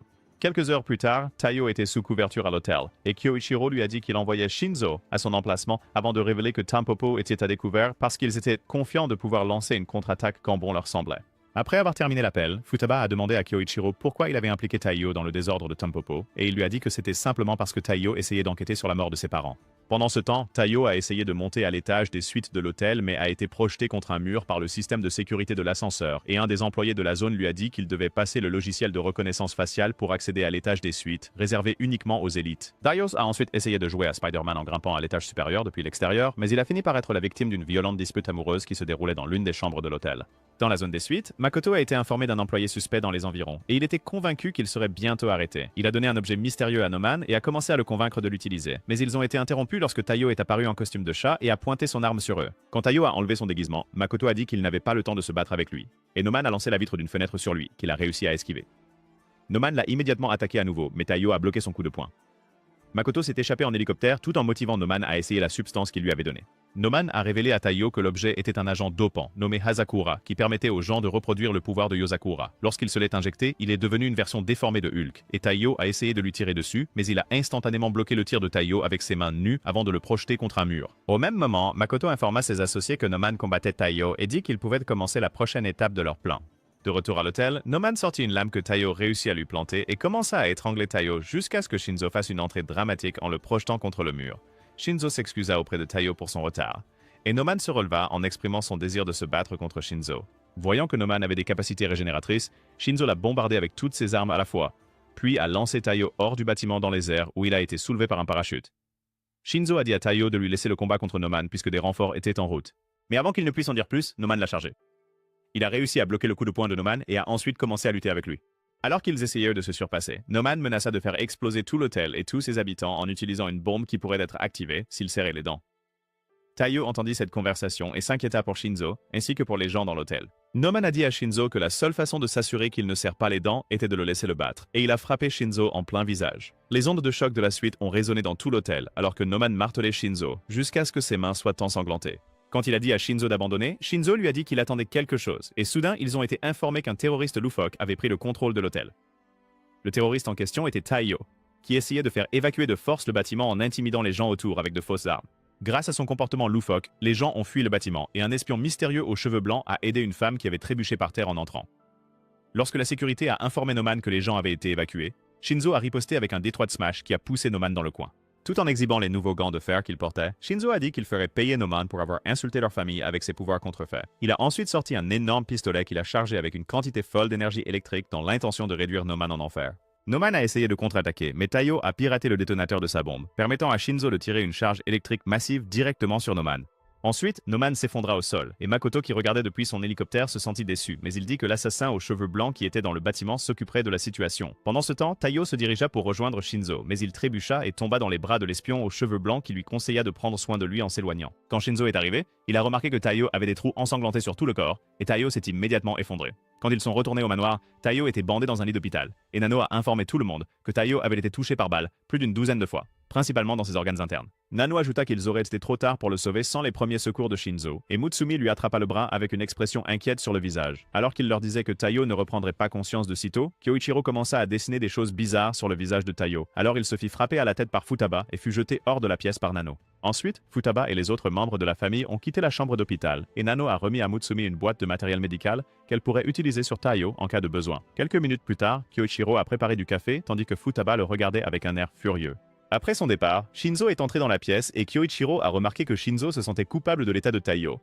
Alors il lui a dit que ce n'était pas sa faute. Shinzo lui a dit qu'il ne pouvait pas croire en lui-même et a mentionné qu'il n'avait pas pu détecter de mouvement ou d'intention meurtrière sur les lieux où Taiyo a été abattu. Il a supposé que les trous sanglants qu'il a vus sur le corps de Taiyo étaient une réaction retardée à une attaque qui s'était produite avant son arrivée. Il a affirmé qu'il n'y avait qu'une seule personne qu'il connaissait capable de réaliser une telle attaque et ils ont été interrompus par l'alarme d'intrusion qui a révélé qu'il y avait plus d'un millier d'ennemis dans leur cour. Les intrus étaient tous améliorés avec l'agent dopant et quand l'un d'eux a commencé à agir comme un maniaque, le chef du groupe nommé Yama l'a abattu. Makoto a dit à Yama que le plan était de se débarrasser de tous les Yozakura à l'exception de Mutsumi, pendant qu'ils étaient rassemblés au manoir et a officiellement dit au fou amélioré qu'il appelait le bataillon Hazakura de commencer leur attaque. Le bataillon a pénétré le système de sécurité des Yozakura et a commencé à s'avancer sur la pelouse avant. Mais ils se sont arrêtés lorsqu'ils ont vu Goliath se tenir devant eux. Goliath est passé en mode ultra large moor et a procédé à détruire les membres du bataillon avant que le reste des Yozakura n'arrive sur le champ de bataille. Les frères et sœurs Yozakura ont démontré leur capacité incroyable en détruisant les fous armés, et Yama a ordonné à un deuxième groupe du bataillon de prendre d'assaut le manoir. Mais malheureusement, l'équivalent familial de Gojo Satoru les attendait à l'entrée. Kyoichiro les a tous détruits sans même lever le petit doigt et Goliath s'est occupé du reste du groupe. Cependant, Yama a refusé de reculer et a dévoilé son véritable corps monstrueux qui avait une main énorme. Il a utilisé ce bras pour projeter Goliath dans le manoir Yozakura, ce qui a permis à Yama d'entrer dans le manoir parce que Kyoichiro a désactivé ses pièges à fils pour ne pas blesser Goliath. Yama a ensuite commencé à troller Kyoichiro et ils ont été interrompus lorsque l'espion mystérieux aux cheveux blancs d'avant a activé le mode hibernation sur le manoir, créant une barrière qui a gardé les Yozakura à l'extérieur du bâtiment avec Yama à l'intérieur. Kyoichiro a dit à Futaba de ne pas s'inquiéter puisque les ennemis ne cherchaient pas à détruire Mutsumi et a mentionné que le mode hibernation ne pouvait être activé qu'en utilisant l'anneau du chef des Yozakura. Il l'a ensuite chargé de gérer le bataillon pendant qu'il partait récupérer la bague de l'ancien chef de famille, qui était avec l'espion aux cheveux blancs. Pendant ce temps, Mutsumi vérifiait Taiyo lorsque les lumières du bâtiment se sont soudainement éteintes et elle a commencé à se demander ce qui se passait. Elle a essayé de contacter Nanao, mais l'appel n'a pas abouti car Yama avait déjà coupé les lignes de communication. Juste à ce moment-là, elle remarqua que le pouls de Taiyo s'affaiblissait et elle commença à paniquer en se demandant comment elle pourrait sauver son cher Taiyo. Au même moment, Kyoichiro se rendit dans une partie de la forêt où il rencontra l'espion aux cheveux blancs et lui dit que l'anneau de fleurs de cerisier qu'il partageait avec le 9e chef lui donnait la même autorité que le chef sur l'hibernation. Il dit que le vieil homme n'avait pas le droit d'avoir l'anneau et l'appela père. De retour au manoir, Mutsumi savait qu'elle devait faire quelque chose même si elle ne pouvait pas quitter la chambre d'hôpital. Et quand elle a regardé une photo d'elle et de sa mère sur le mur, elle a pris une seringue du tiroir. Il y a quelque temps, sa mère lui avait dit que le sang qui coulait en elle lui donnait le pouvoir de faire beaucoup de bonnes et de mauvaises choses. Cependant, sa mère ajouta qu'avec un grand pouvoir venait une grande souffrance et lui dit de s'assurer qu'elle n'utilise ce pouvoir que pour quelqu'un qu'elle aime vraiment afin qu'elle soit prête à accepter toute leur souffrance également. De retour au présent, Mutsumi a extrait un peu de son sang et l'a injecté à Taiyo, mais même après cela, elle a remarqué que son pouls continuait de baisser, alors elle a pleuré et l'a supplié de ne pas la quitter. Juste à ce moment-là, Yama est arrivé dans la pièce et il a essayé de l'attaquer par derrière, mais avant qu'il ne puisse la toucher, Taiyo s'est réveillé et l'a repoussé. Un des yeux de Taiyo brillait en rose alors qu'il sortait son pistolet et disait à Yama de ne pas toucher sa maman. Sors d'ici, mec! Merde! Yama fut stupéfait lorsqu'il vit le motif de fleurs briller dans les yeux de Taiyo, et quand Taiyo l'attaqua avec son pistolet paralysant, il encaissa l'attaque et se précipita sur Taiyo. Taiyo le rencontra en l'air avec un coup de pied violent qui l'envoya voler à travers le mur. Yama eut du mal à rassembler ses pensées, et Taiyo non plus ne comprenait pas ce qui lui arrivait, mais il se précipita à nouveau sur Yama. Il remarqua que son corps se sentait léger et que les mouvements de Yama lui semblaient lents. Sans même regarder Yama, il le frappa à nouveau contre le mur et commença à sentir qu'il pouvait le battre avant que son cerveau ne commence soudainement à se décomposer. Yama se releva et expliqua à Taiyo que le summonin du sang Yozakura de Mutsumi activait les cellules dans tout son corps et que sa sensibilité était si écrasante qu'elle détruisait la capacité de traitement de son cerveau. Il a ensuite dit que même avec l'agent dopant Anazakura, la moitié de ses alliés finissent par mourir parce qu'ils ne pouvaient pas le tolérer. Puis il s'est préparé à lancer une autre attaque sur Taiyo. Mutsumi a soudainement attrapé Taiyo et lui a dit de garder ses sens concentrés. Il a essayé de lui dire de s'enfuir, mais elle a dit qu'elle ne pouvait pas le laisser seul avant de souligner que sortir de là ne serait pas une promenade de santé puisque les méchants avaient activé l'hibernation.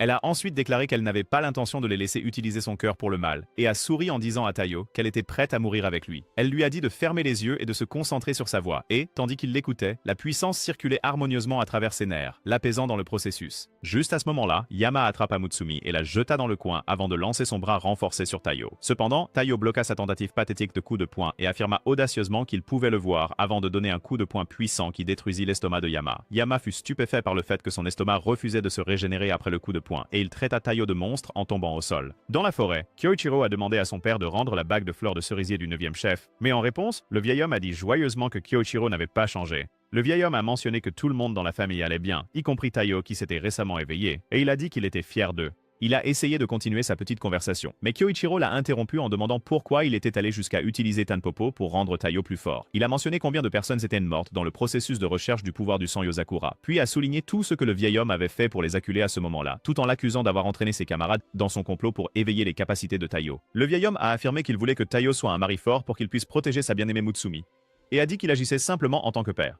Il s'est ensuite excusé pour Goliath et a commencé à s'éloigner. Mais Kyoichiro l'a arrêté en utilisant une technique spéciale appelée Tempête Calme, qui a déchiqueté tout dans la zone. De retour au manoir, Taiyo a serré Mutsumi dans ses bras et l'a remercié de l'avoir sauvé. Leur moment romantique a été interrompu lorsqu'ils ont reçu un appel de Shion qui a dit à Mutsumi de rester en attente pour le moment sans désactiver l'hibernation. Quand Shion a dit à Futaba que Taiyo et Mutsumi étaient en sécurité, elle a dit à la famille qu'il était temps de conclure leur bataille contre le bataillon des perdants. En suivant leur plan, Kengo s'est déguisé en Mutsumi, ce qui a poussé les membres du bataillon à le poursuivre jusqu'à un endroit où Nanao et Shinso les ont piégés dans une capsule. Les idiots musclés ont essayé de s'échapper en tirant sur les parois de la capsule, mais elle n'a pas bougé et Futaba les a achevés en utilisant ses pouvoirs de vent pour les projeter dans une autre partie du monde. De retour dans la forêt, le père de Kyoichiro tenait les fils qui étaient censés l'avoir détruit et louait les compétences de Kyoichiro avant de lui rappeler que c'était lui qui lui avait appris à utiliser les fils appelés araignées d'acier. Cependant, Kyoichiro a dit qu'il récupérerait la bague, et il a utilisé les fils que le vieil homme tenait pour l'extraire de sa main. Ensuite, les frères et sœurs ont retrouvé Taiyo et Mutsumi, et il n'a pas fallu longtemps avant que Taido ne recommence à s'agiter. Shinso et Nanao l'ont maintenu, et Kyoichiro leur a expliqué que son hyperactivité était causée par la sémomine dans son corps, ce qui pourrait le rendre incontrôlable. Quand Taido s'est libéré de leur emprise, Kyoichiro l'a attaché avec des fils, et lui a mis un casque sur la tête. Il a expliqué que la voix de quelqu'un qu'il aimait était le moyen de calmer Taido, puis a donné un microphone à Mutsumi pour chanter. Cependant, la voix de Mutsumi était si désastreuse qu'elle a chassé toutes les créatures de la zone, mais elle a d'une manière ou d'une autre ramené Taido à la raison. Le lendemain matin, Taido s'est réveillé, et a ressenti des douleurs dans tout son corps en s'étirant, ce qui lui a rappelé la bataille brutale qu'il avait menée contre Yama. Dans le salon, Mutsumi préparait le petit déjeuner et Nanao la rejoignit pour l'informer qu'il avait trouvé une recette pour atténuer l'épuisement causé par le sang Yozakura.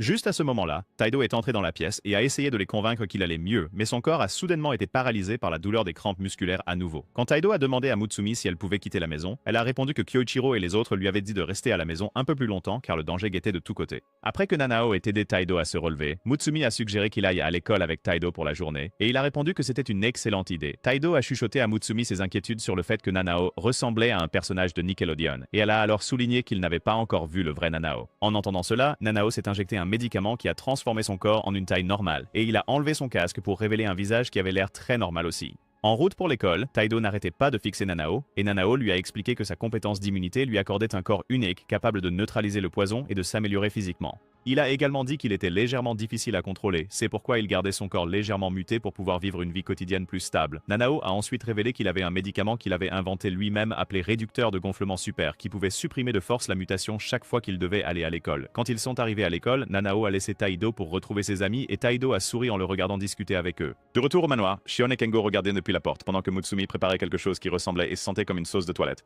Et il se demandait si elle prévoyait d'empoisonner quelqu'un avec ça. Pendant ce temps, Taido marchait dans le couloir avec ses amis, quand il a reçu un appel de Nanao, et quand il a décroché, il a entendu des bruits étranges venant de l'autre bout de la ligne. Nanao lui a demandé de venir au laboratoire de biologie, et quand il est arrivé, il a vu Nanao allongé par terre, ressemblant à l'une des malédictions de Mahito. Il s'est immédiatement précipité pour vérifier Nanao, et Nanao lui a dit qu'il ne se sentait pas bien. Suivant ses instructions, Taido lui a injecté un médicament qui a transformé son corps à la normale, et avant que Taido ne puisse demander ce qui s'était passé, une camarade de classe de Nanao nommée Rina est soudainement arrivée. Pendant que Taido sautait de confusion, Rina a vérifié Nanao, et Nanao est devenue très embarrassée alors qu'elle se rapprochait de lui pendant son examen. Rin a finalement réalisé que le pauvre puceau était en train de bouillir de honte. Alors elle lui a conseillé de se rendre à l'infirmerie avant de quitter la pièce. Après son départ, Nanao expliqua à Taido que Rina était la présidente du club de biologie et qu'elle n'avait aucun intérêt pour les humains ou les mammifères. Quand Taido demanda à Nanao s'il allait bien, il répondit qu'il allait bien, mais ensuite il grignota des médicaments qui firent soudainement monter ses nerfs. Taido se précipita pour le vérifier et le regarda réciter une étrange incantation qui le calma.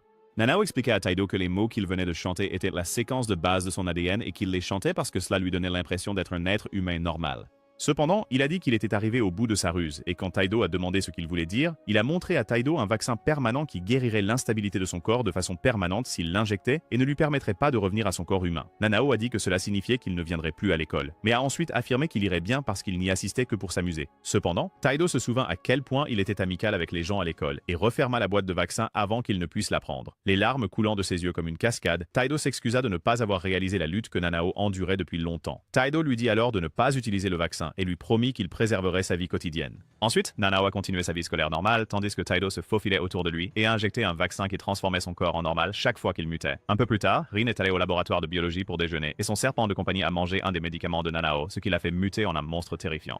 Pendant ce temps, Futaba et Rin prenaient un verre devant le manoir Yozakura et lorsque Futaba lui a parlé de la récente attaque, Rin a promis de mener sa propre enquête. Shinso est arrivé avec de la nourriture que Mutsumi avait préparée et il l'a remise à Mutsui et au gars qui se détendaient également devant le manoir. De retour à l'école, Taido a injecté des aiguilles à Nanao qui l'ont aidé à se détendre et ils ont eu une conversation agréable jusqu'à ce que deux animaux du laboratoire de biologie arrivent et les informent de ce qui s'était passé. Ils se sont précipités au laboratoire de biologie où ils ont vu Rin inconsciente et Nanao a remarqué qu'il y avait une étrange écaille par terre, qu'il a réalisé être un produit de son médicament. Nanao a dit que le chaos était de sa faute parce que le serpent de Rin, Basilisk, avait mangé un de ses médicaments, ce qui avait perturbé son corps. Quand Rini s'est réveillée, elle a fait remarquer que Basilisk avait une expression triste sur son visage alors qu'elle courait pour le chercher. Taido a retenu les autres animaux du laboratoire, permettant à Nanao de courir à sa poursuite et ils sont finalement arrivés à la chaufferie où Basilisk a essayé de tendre une embuscade à Rina. Nanao a sauvé Rina avant qu'il ne puisse lui faire du mal, et Rina a essayé de le ramener à la réalité en utilisant le Toknojutsu, mais a échoué lamentablement car il a continué à les pourchasser. Quand le serpent les avait acculés, Nanao remercia Rina pour tout et plongea ensuite une version mutée de son bras dans la bouche du serpent tout en expliquant que ces cellules mutées pouvaient neutraliser les effets du médicament. Finalement, Basilisk retrouva son état normal et Rina resta stupéfaite par ce qu'elle venait de voir. Ensuite, Taido a emmené Nanao sur le toit de l'école, où le corps de Nanao a commencé à perdre le contrôle. Quand Nanao a sorti le vaccin, Taido a essayé de le dissuader de l'utiliser, mais il a poussé Taido contre le mur et a parlé de la fin de sa vie scolaire alors qu'il essayait de se l'injecter. Cependant, Taido l'a arrêté à la dernière seconde en sacrifiant sa main, et il a dit à Nanao de réciter à nouveau la séquence ADN. Alors que Nanao le chantait, son corps est redevenu normal, et Taido lui a dit qu'il était un petit frère parfaitement normal, tandis qu'il pleurait dans ses bras. Juste à ce moment-là, Rina les a rejoints sur le toit et les a choqués en disant qu'elle n'était pas au courant que Nanao était capable de métamorphose. Elle a ensuite forcé Taido à rejoindre le club de biologie et a dit à Nanao qu'il ne devrait pas quitter le club de biologie parce qu'elle avait besoin de lui. Quelques jours plus tard, Taido a testé ses capacités éveillées contre Shinso lors d'un match d'entraînement et après un peu de lutte, Taido a glissé sur une pierre permettant à Shinso de porter le coup final. Après le match, Shinso donna à Taido une leçon sur la nécessité d'améliorer son maniement de l'épée en se concentrant sur ses 5 sens et lui fit une démonstration en le désarmant avec une série d'attaques à l'épée qu'il avait apprises de Bleach. Shinso souligna ensuite qu'il était dangereux pour Taido de rester éveillé trop longtemps puisqu'il n'était pas habitué au pouvoir Yozakura et lui conseilla de se concentrer sur l'arrêt des attaques ennemies plutôt que de les vaincre. Kyoichiro a interrompu le discours d'encouragement en disant à Taido que ce qui rendait les Yozakura forts, c'était l'usage qu'ils faisaient de leur pouvoir. Il les a ensuite informés qu'il était assigné à l'étranger pour une mission. Et alors qu'il s'éloignait, Mutsumi est apparue et l'a complètement ignoré, avant de dire à Tio qu'elle avait gagné un voyage de 2 jours aux sources chaudes de l'enfer sans fin. Elle a ensuite expliqué à Tio que les sources chaudes de l'enfer sans fin étaient une station pour les membres du monde souterrain, et Kyoichiro a commencé à faire une crise parce qu'il avait raté le voyage à cause de sa mission. Les efforts de Futaba pour le faire taire violemment n'ont pas fonctionné, alors Mutsumi l'a consolé en promettant de partir en voyage avec lui la prochaine fois. Ensuite, Kyoichiro a menacé d'écorcher Taiyo Vef s'il se baignait avec Mutsumi, puis il est parti pour sa mission. Quelques heures plus tard, Tio et la famille ont eu un voyage chaotique en voiture en se rendant au complexe, et ils ont fini par arriver à un point où ils ont quitté une falaise et atterri dans un océan. Shion a transformé leur voiture en un sous-marin spécial et a expliqué que le complexe de l'Underworld n'était pas accessible par des moyens normaux. Après quelques minutes de conduite sous l'eau, ils sont arrivés au complexe et Tio a commencé à paniquer en voyant qu'il était rempli de voyous à l'air effrayant. Futaba a calmé ses nerfs en l'informant qu'il était illégal de commencer des bagarres dans le complexe, et ils ont été interrompus lorsqu'un groupe de crétins a cherché la bagarre avec eux. Le chef du groupe a essayé de sortir son arme et Tio s'est précipité pour l'arrêter. Mais avant qu'ils ne puissent s'approcher l'un de l'autre, une fille qui travaillait au complexe s'est interposée entre eux et a rappelé au chef des Bozos les règles de l'endroit. Futaba a salué la dame de manière familière et a présenté Tio comme le mari de Mutsumi. En réponse, la femme se présenta à Tio comme Emma, la maîtresse de maison, puis les conduisit à leur chambre. Dans la chambre des garçons, Shinzo et Kengo commencèrent à se battre pour des chaises, et quand Tio demanda pourquoi ils faisaient cela, Nanao expliqua que c'était une tradition familiale pour eux. Ensuite, Nanao a réussi à manipuler Shinzo pour qu'il lui laisse sa chaise, et Taichi leur a raconté une histoire triste sur ses voyages de vacances avec sa famille décédée, ce qui les a tous rendus si émus qu'ils lui ont donné la chaise. Dans la chambre des filles, Futaba a demandé à Mutsumi si elle allait parler à Tio d'un secret qu'elle avait, et lorsque Mutsumi a exprimé son désir de le faire, Futaba l'a assuré que Tio l'accepterait. Plus tard dans la soirée, les garçons traînèrent dans le sauna et tous avaient du mal sauf Shinzo. Nanao s'est transformé en son corps de monstre plus résistant à la chaleur, ce qui a poussé tout le monde à lui crier dessus pour tricherie. Ensuite, ils ont retrouvé les filles et ont fait des activités amusantes ensemble, y compris un jeu de tir que Shinzo a réussi facilement. Quelques heures plus tard, la famille profitait d'un dîner ensemble, quand le chef idiot d'avant les a interrompus. Futaba l'a provoqué avec succès pour qu'il essaie de se battre avec elle, mais ses partenaires l'ont retenu. L'idiot de patron a accidentellement renversé sa bière sur Futaba, ce qui a fait paniquer tout le monde par peur de la façon dont elle allait le détruire en retour. Mais au lieu de riposter, Futaba a commencé à faire l'idiote. Shinzo a expliqué qu'elle ne pouvait pas s'arrêter de rire parce qu'elle était ivre, et bientôt elle a commencé à faire tourner le boss idiot dans les airs, ce qui a poussé Shion à dire à Tio de s'enfuir avec Mutsumi pendant qu'il gère sa situation. Quelques minutes plus tard, Mutsumi a rencontré Tio dans une pièce désespérée et l'a remercié de l'avoir sauvé. Elle l'a ensuite informé que la pièce dans laquelle il se trouvait avait un bain en plein air privé, et Tio a décidé de prendre un autre bain dans sa chambre. Alors qu'il s'éloignait, Mutsumi l'a arrêté et a suggéré qu'ils prennent un bain ensemble à la place. Au même moment, Kyoichiro marchait avec Emma vers le hall principal où il s'est énervé après avoir vu que Tio et Emma étaient partis ensemble quelque part. Quand Mutsumi a rejoint Tio dans le bain, il a essayé de contrôler ses pulsions de jeune homme et elle lui a dit qu'il n'avait pas besoin de s'en soucier parce qu'elle avait l'habitude de prendre des bains avec ses frères cadets tout le temps. Tio a dit que ce n'était pas la même chose et a ensuite exprimé à quel point il était satisfait du fait qu'ils s'amusaient tous ensemble en famille. Mutsumi a ensuite dit qu'elle voulait dire quelque chose à Tio, et quand elle s'est levée de la piscine, Tio a perdu son calme un instant avant de remarquer une cicatrice entre ses seins. Il a demandé comment elle avait eu cette cicatrice, ce qui l'a amené à révéler que Tanpopo l'avait une fois enlevée et avait essayé de lui enlever le cœur. Elle a révélé que son cœur était capable de créer des dizaines de milliers d'humains améliorés à la fois, mais que cela créerait également autant de victimes. Elle a expliqué qu'elle avait appliqué le sang sur son corps quand il était faible parce qu'elle savait qu'il n'y aurait pas d'effet secondaire majeur et a révélé que c'était son père qui avait organisé les choses de cette manière. Quand Tio a demandé pourquoi son père avait fait cela, elle a dit que c'était parce qu'il voulait que Tio soit infusé avec le sang Yozakura. Mutsumi a ensuite parlé de la façon dont elle avait perdu de vue ce qu'il fallait faire pour la famille, et Tio a suggéré qu'ils aillent voir son père pour l'interroger directement. Leur moment de douceur fut interrompu lorsque le corps de Shinzo vola dans le bain, et quand Kyoichiro apparut, il lança une attaque sur Tio qui fut déviée par Futaba. Futaba dit à Tio et Mutsumi de s'enfuir pendant qu'elle faisait face à Kyoichiro. Elle finit par donner un signal pour que tout le monde au complexe attaque Kyoichiro en même temps avec des oreillers, mais il bloqua toutes leurs attaques. Cependant, Kengo l'a trompé en se faisant passer pour Mutsumi, permettant à tout le monde de l'éliminer avec une attaque combinée. Quelques jours plus tard, Shui et Oga ont infiltré l'une des installations de Tanpopo, et lorsqu'ils sont arrivés dans une certaine pièce, Shui a informé Ren par téléphone que de grandes quantités de Ezikura avaient déjà été déplacées de l'installation. Il a dit qu'il se retirerait immédiatement après avoir reçu un échantillon, mais ensuite Uka a repéré une bombe dans la pièce qui a immédiatement explosé.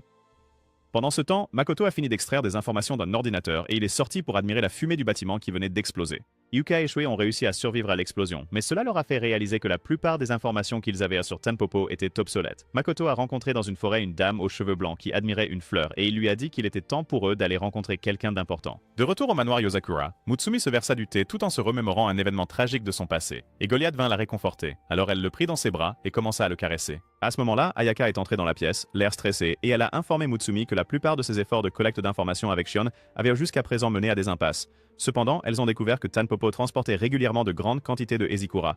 Comme beaucoup d'informations sont fausses, elles n'ont pas pu déterminer la destination, mais elles ont identifié certains de leurs itinéraires et les frères et sœurs se sont séparés pour enquêter sur chacun d'eux. Après le rapport, Ayaka s'est reposée sur les genoux de Mutsumi, et Mutsumi a exprimé son inquiétude quant au fait que Tio n'était pas encore revenu. Au même moment, Makoto a rencontré le père de Mutsumi dans un train et, alors qu'ils dînaient ensemble, Makoto a informé le vieil homme que Tio était à bord. Lorsqu'une dame a commencé à râler sur la nourriture de mauvaise qualité qu'on lui avait servie, Tio, déguisé en serveur, lui a apporté un remplacement. Il a passé les minutes suivantes à effectuer des tâches ardues au service des clients, et ensuite, il s'est assis sur le toit du train et s'est demandé pourquoi il n'avait vu aucun agent de Tanpopo. Depuis ce voyage aux sources chaudes, il enquêtait sur le père de Mutsumi, Momo. Mais il n'a trouvé aucune information sur lui, car il était officiellement mort. Cependant, il a découvert que le train touristique dans lequel il se trouvait était l'une des routes de contrebande de Tanpopo. En y réfléchissant, il a pris la pose typique du personnage principal de Shonen, mais son pistolet électrique est soudainement tombé du train. Quand il est rentré à l'intérieur, il a vu la dame aux cheveux blancs de tout à l'heure sortir la tête par la fenêtre du train, et quand il l'a ramenée à l'intérieur, elle lui a tendu son pistolet qu'elle pensait être un jouet perdu. Elle s'est ensuite présentée comme Yuki, et lui a demandé de lui apporter du vin. Ensuite, il a rencontré un passager qui se plaignait du fait que ses fenêtres ne s'ouvraient pas, et il a expliqué que c'était un train à vapeur. Il se rappela alors de tout ce que Suzy avait vu dans le train jusqu'à présent et se précipita immédiatement dehors en réalisant que le train avait été modifié pour ne pas avoir besoin d'une locomotive à vapeur. Après avoir activé un dispositif de scan sur son téléphone, il se rendit compte qu'il y avait une forte concentration de poison mortel dans la zone et lorsqu'il arriva à un wagon rempli de gens, il utilisa une technique avec son pistolet électro qui détruisit toutes les fenêtres de la zone. Ensuite, les gens dans le wagon se sont enfuis et son application de scan a détecté que le taux de poison avait considérablement diminué. Il a vu un homme avec des lunettes qui lui a dit que le gaz utilisé était un gaz hallucinogène appelé fog mask et a expliqué qu'en l'inhalant, on perdait la capacité de reconnaître les personnes autour de soi. Quand le brouillard s'est dissipé, Taiyo a vu que c'était Makoto qui lui parlait avec Momo assise en face de lui, et il s'est souvenu de sa première rencontre avec Momo. Il a pointé son pistolet électrique sur la tête de Momo, en se présentant comme le mari de Mutsumi. Pendant ce temps, Futaba est retourné au manoir et a rencontré Taiyo et Mutsumi, qui l'ont informé qu'elle avait aperçu Makoto et Momo à bord d'un train. Et quand elle a demandé s'ils avaient contacté Taiyo, Mutsumi a dit qu'il n'avait pas pu le joindre. Shion a dit qu'elle informerait tout le monde, mais ensuite Futaba a reçu un appel de Rin, qui l'a informé que Taiyo était également à bord du train. De retour dans le train, Yuki est apparu dans le wagon où se trouvaient Taiyo et les autres, et a attiré l'attention de Taiyo, permettant à Momo de le saisir et de lui faire la leçon sur la bonne façon d'utiliser son pistolet électrique, Yae.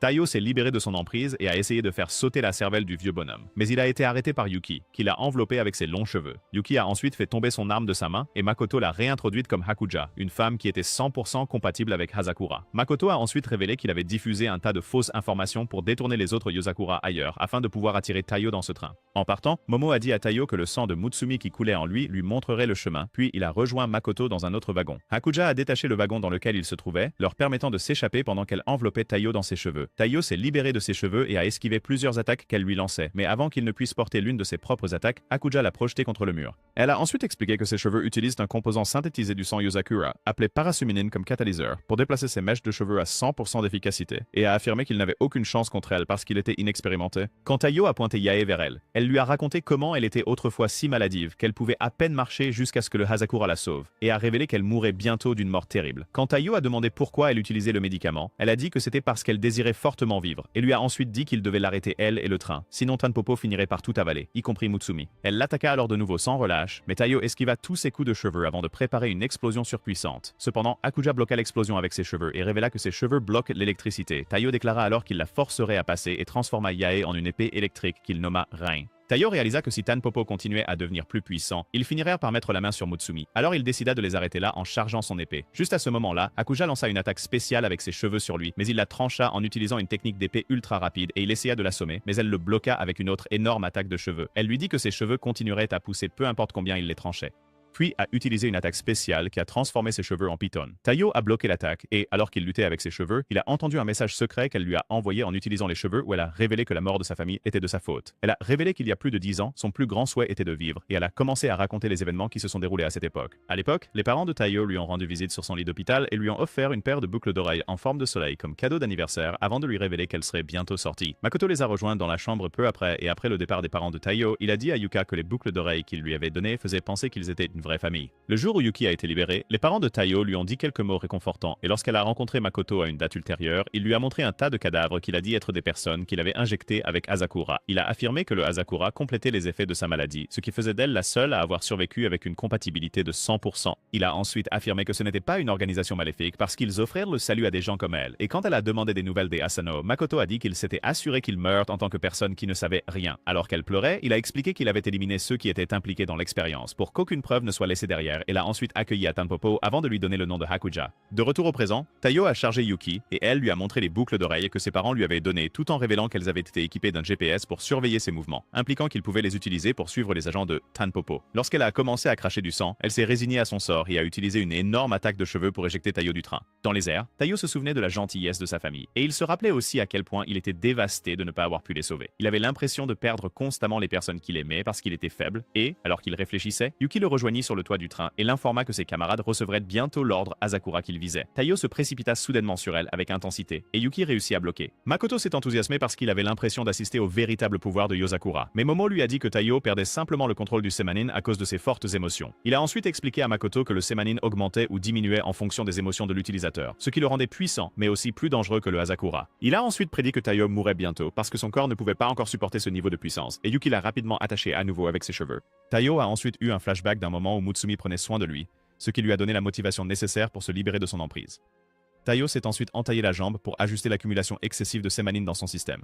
et il a juré de protéger ce qu'il avait avec Mutsumi et les autres avant de se précipiter vers elle avec de l'électricité parcourant tout son corps. Yuki a essayé de l'arrêter avec une attaque spéciale, mais il a détruit son attaque et l'a achevé avec un mouvement spécial qu'il appelait Amaterasu. Alors que Yuki tombait au sol, elle se souvenait du temps passé avec les Asano et Taiyo l'a rattrapé. Il a dit que ses parents lui parlaient de la gentillesse dont elle faisait preuve et lui a dit que leur mort n'était pas de sa faute avant de la remercier d'avoir gardé le souvenir qu'il lui avait donné. Après le décès de Yuki, Taiyo a décidé d'arrêter le train, mais une main de bête géante est soudainement apparue derrière lui et l'a lacéré. Et une fille nommée Ai, qui était responsable de l'attaque, a reçu quelques compliments de son camarade nommé Mizuki, puis Mizuki a commencé le processus de tuer Taiyo en l'étranglant. Cependant, ils ont vu que Futaba et Rin attendaient au devant et Ai a essayé de les affronter, mais Rin l'a renvoyé dans les bras de Mizuki en un rien de temps. Mizuki a ensuite utilisé une capacité spéciale qui a transformé sa tête en une masse déformée et a émis un gaz toxique vers eux. En réponse, Rin a envoyé Futaba voler vers eux et elle a facilement dispersé le gaz toxique avant de déchirer le train en utilisant un puissant jutsu.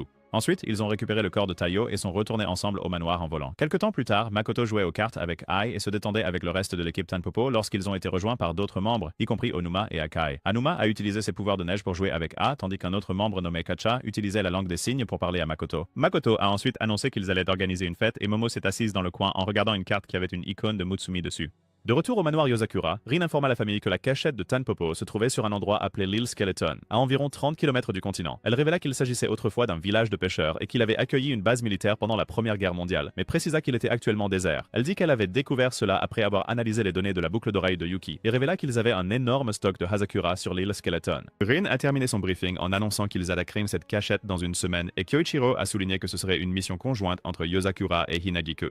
Rin a ensuite demandé à Shion de rejoindre son équipe dans leur enquête sur le plan de Tanpopo, et elle a immédiatement accepté. Kyoichiro a ensuite donné à la mission le nom de code Yozakura Frontlines et a dit que ce serait une opération mobilisant tout le monde, famille et non-famille. Quelques minutes plus tard, Taiyo était dans sa chambre en train de réfléchir à son combat avec Yuki, et il a réalisé qu'il n'était pas aussi puissant qu'il le devait. Juste à ce moment-là, le grand-père farfelu Ban est apparu de ses tiroirs et Keiko est arrivé juste à temps pour le gronder. Quand Taiyo a demandé pourquoi ils étaient là, Ban a dit qu'il s'était encore évadé de prison après avoir entendu parler des récents événements parce qu'il s'inquiétait pour lui. Ban a ensuite proposé de l'entraîner, et ils sont vite allés au terrain d'entraînement où Ban a raconté à Taiyo comment Momo était l'apprenant le plus rapide qu'il ait jamais vu. Soudain, des coups de feu ont éclaté du sol autour d'eux. Et Ban a dit à Taiyo qu'utiliser le pouvoir de Semanin pour améliorer uniquement sa force physique ferait de lui un novice, car avec un entraînement approprié, il pourrait apprendre à contrôler la vitesse et le poids d'une balle tirée sur lui. Il a dit que les balles de Momo étaient plus rapides et plus lourdes que les siennes, et a révélé que la seule façon de les gérer était de s'y habituer. Ban a alors tiré une balle sur Taiyo, mais Taiyo a remarqué qu'elle ne l'avait que légèrement éraflée. Alors le vieil homme a expliqué qu'il pouvait réduire la force de l'arme pour qu'elle ne soit pas mortelle. Il a alors commencé à tirer des balles sur lui à plusieurs reprises, et Taiyo a essayé de les dévier, mais finalement il a été mis hors de combat lorsqu'une des balles l'a frappé en plein visage. Alors que Taiyo criait de douleur, Ban a dit qu'il continuerait à tirer sur Taiyo pendant une semaine et a expliqué que s'il pouvait s'habituer à ce que Semanen soit éveillé en permanence sans perdre le contrôle, il apprendrait à capter la trajectoire des balles par lui-même. Taiyo se releva alors avec un air déterminé sur le visage, et Ban sortit une énorme collection d'armes avant de promettre de tirer 1 million de coups sur lui. Pendant ce temps, Rin avait une réunion avec Kyoichiro et Seiji au quartier général de Hinajiku, et Rin a accidentellement déchiré les bandages sur sa main pour révéler un tatouage de pissenlit dans sa paume. Kyoichiro a proposé de l'aider à enlever la marque en utilisant la peau synthétique de Kengo, mais elle a refusé avant de jurer qu'elle ne s'en débarrasserait qu'après avoir éliminé Tanpopo. Elle a ensuite révélé que la raison pour laquelle elle a fondé Hinagoku était de s'assurer que personne d'autre ne soit utilisé pour des expériences par Tanpopo comme elle l'a été. En même temps, Nanao a demandé à Sui et Oga à propos des marques de pissenlit sur leur corps. Alors Sui a révélé qu'ils étaient d'anciens sujets de test de Tanpopo, avant d'expliquer à Nanao les motivations de Rin pour fonder Hinagiku. Nanao a ensuite dit qu'il était choqué que les échantillons de sang qu'il avait prélevés sur eux étaient étrangement similaires au sang des Yozakura, et a ajouté qu'il pourrait trouver un moyen de réparer les dommages que les Hazakura avaient infligés à leur corps. Ailleurs, Futaba a rencontré Tsukio qui l'a informé que tous les espions de rang or qui travaillaient avec lui étaient en mission avant de proposer de l'aider pour le bien de Taiyo. Pendant ce temps, Taiyo venait de se faire battre par Ban, et lorsque Mutsumi est venu le voir, Ban a mentionné que Taiyo n'était qu'à moitié éveillé, avant de faire briller ses deux yeux avec le pouvoir Yozakura. Il a expliqué à Taiyo que sa forme actuelle était l'état pleinement éveillé d'un Yozakura, appelé épanouissement. Il a précisé que le chef des Yozakura ne pouvait transférer son pouvoir qu'une seule fois dans sa vie, et a révélé qu'il avait reçu le sien de Keiko, tout comme Taiyo l'avait reçu de Mutsumi. Il ajouta que les compétences qui se manifestaient grâce à l'éclosion différaient d'une personne à l'autre, et déclara que la sémanine dans son sang rendait son sang et ses os plus fluides, lui permettant de se glisser à travers des espaces étroits physiquement impossibles à pénétrer. Il utilisa ensuite cette capacité pour se glisser dans les vêtements de Taiyo et le tenir par derrière. Avant de faire un trou dans le sol, d'où l'eau a commencé à jaillir. Il a expliqué qu'il avait utilisé ses pouvoirs pour améliorer sa balle afin qu'elle puisse pénétrer jusqu'à 1000 mètres sous le sol et a dit qu'il passerait à cette méthode d'entraînement pour aider Taido à activer son éclosion. Juste à ce moment-là, Ban a commencé à faire l'idiot en lui montrant des danses de ballet stupides et il a expliqué que les danses pouvaient déclencher l'épanouissement avant de faire remarquer que le deuxième œil de Taido commençait déjà à s'épanouir. Ban l'a soudainement attaqué avec une balle, mais Taido l'a dévié au prix de sa lame. Ban s'est excusé d'avoir cassé Yai et a proposé de terminer leur entraînement pour la journée, mais Taido a refusé d'abandonner. Cependant, Ban a décidé de lui montrer un vrai risque en tirant une balle directement sur Mutsumi, mais Taido s'est précipité et a arrêté la balle à main nue. Voyant que Taido était maintenant en mode floraison complète, Ban expliqua que la capacité de floraison de Taido était une copie de Kirishima de My Hero Academia, car elle durcissait son corps. Le vieux radoteur parla des capacités de Taido pendant plusieurs minutes, et il fut interrompu lorsque Taido pointa sa lame vers lui en menaçant de le finir s'il attaquait à nouveau Mutsumi. Ban s'excusa ensuite et stupéfia Taido en révélant que tout était mis en scène puisque Mutsumi portait une protection par balle tout le temps. Après l'entraînement, Keiko a réprimandé Ban avant d'inviter Mutsumi dans une section secrète du manoir pour une conversation privée. Elles ont traversé le passage secret et sont arrivées dans une pièce que Keiko a dit être la chambre du chef. Elles ont trouvé un livre sur la table que Keiko a dit contenir les secrets des origines de la famille d'espions Yozakura et Keiko a révélé que tenter de l'ouvrir de force entraînerait l'explosion du manoir pour détruire ses secrets. Elle a demandé à Mutsumi si elle était prête à tout anéantir si elle n'était plus capable de protéger les secrets de la famille, et Mutsumi l'a assuré qu'elle était prête. Juste à ce moment-là, Ban et Taido sont entrés dans la pièce et Taido a serré Mutsumi dans ses bras avant de promettre de devenir plus fort pour que Mutsumi ne perde rien.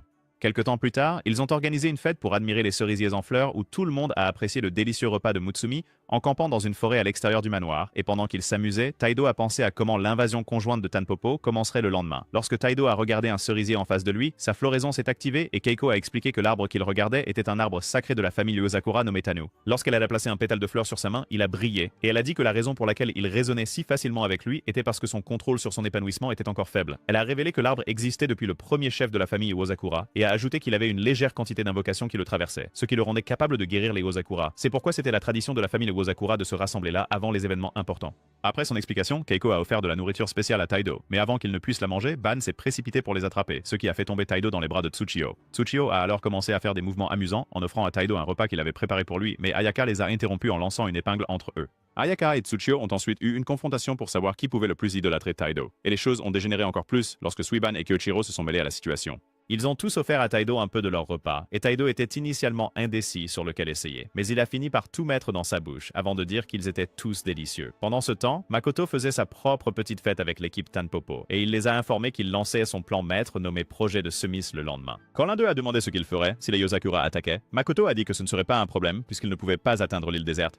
Akai a utilisé son pouvoir de flamme pour réchauffer leur dinde rôtie et elle a fini par griller le visage de Makoto par accident, ce qui a poussé Ai à lui jeter un gâteau dessus pour tenter de le sauver. De retour à la fête des Yozakura, Taido a été surpris en voyant une scène installée. Alors Ban a expliqué qu'une performance d'idole pendant la fête faisait aussi partie de leur tradition familiale. Juste à ce moment-là, Shion est monté sur scène et a commencé à chanter sa chanson préférée de Beyoncé tandis que Mutsumi et Keiko l'accompagnaient à la guitare. Pendant la performance, Ayaka s'est déchaînée à la batterie tandis que Goliath et Nanao faisaient des danses bizarres sur scène et le duo comique de Kyoichiro et Ban s'enthousiasmait autant qu'il le pouvait depuis la foule. Ensuite, Shinso est monté sur scène portant une tenue plus bizarre que tout ce qu'on trouve dans JoJo, et il a commencé à chanter du hard rock, ce qui a fait exploser les tympans de Taido. Après sa performance, les autres ont fait leur propre numéro, et ils se sont tous amusés ensemble jusqu'à ce que Mutsumi monte à nouveau sur scène pour annoncer qu'il était temps de passer en revue les détails de leur opération conjointe. Elle leur a dit de regarder les manuels qu'ils avaient reçus, et, ce faisant, elle a révélé que la mission avait 3 objectifs. Le premier était de récupérer chaque once de Hazakura en possession de Tanpopo et d'arrêter Makoto. Le deuxième était de libérer tous les sujets de test, et le troisième était de dévoiler la vérité sur Momo, dont les mouvements ont été au-delà de tout ce qu'il pouvait prévoir jusqu'à présent. Mutsumi a terminé son discours en motivant tout le monde, et Kyoichiro a soudainement tiré Taido avec ses fils. Il a emmené Taido à une pierre tombale qui appartenait à sa mère et a dit qu'il n'y avait rien à l'intérieur. Kyoichiro a dit qu'elle était présumée disparue et a déclaré que leur récente rencontre avec des méchants renforcés lui ont fait réaliser que Tanpopo avait son corps. Il a dit qu'il ne serait jamais allé aussi loin sans le corps et le cœur d'une tête Yozakura. Puis il a présenté à Taido une 4e mission pour eux deux, qui était de récupérer le corps de sa mère sans que les autres frères et sœurs ne s'en aperçoivent, afin qu'ils puissent l'enterrer au manoir. Taido a demandé pourquoi il lui avait confié une mission si importante, et Kyoichiro a répondu qu'il voulait porter ce fardeau en tant qu'aîné de la famille, sans traumatiser ses frères et sœurs avant de déclarer que Taido était simplement son assurance. Il a ensuite dit à Taido de ne pas parler du plan à Mutsumi, et ils ont été interrompus lorsqu'une futaba ivre a giflé Kyoichiro au sol. Mutsumi est également arrivé et a tenu la main de Taido en lui disant quelques mots romantiques. Le lendemain matin, Makoto fut informé par un de ses hommes qu'il y avait des intrus sur leur île, tandis que Taido et la famille sautèrent d'un hélicoptère pour commencer leur mission.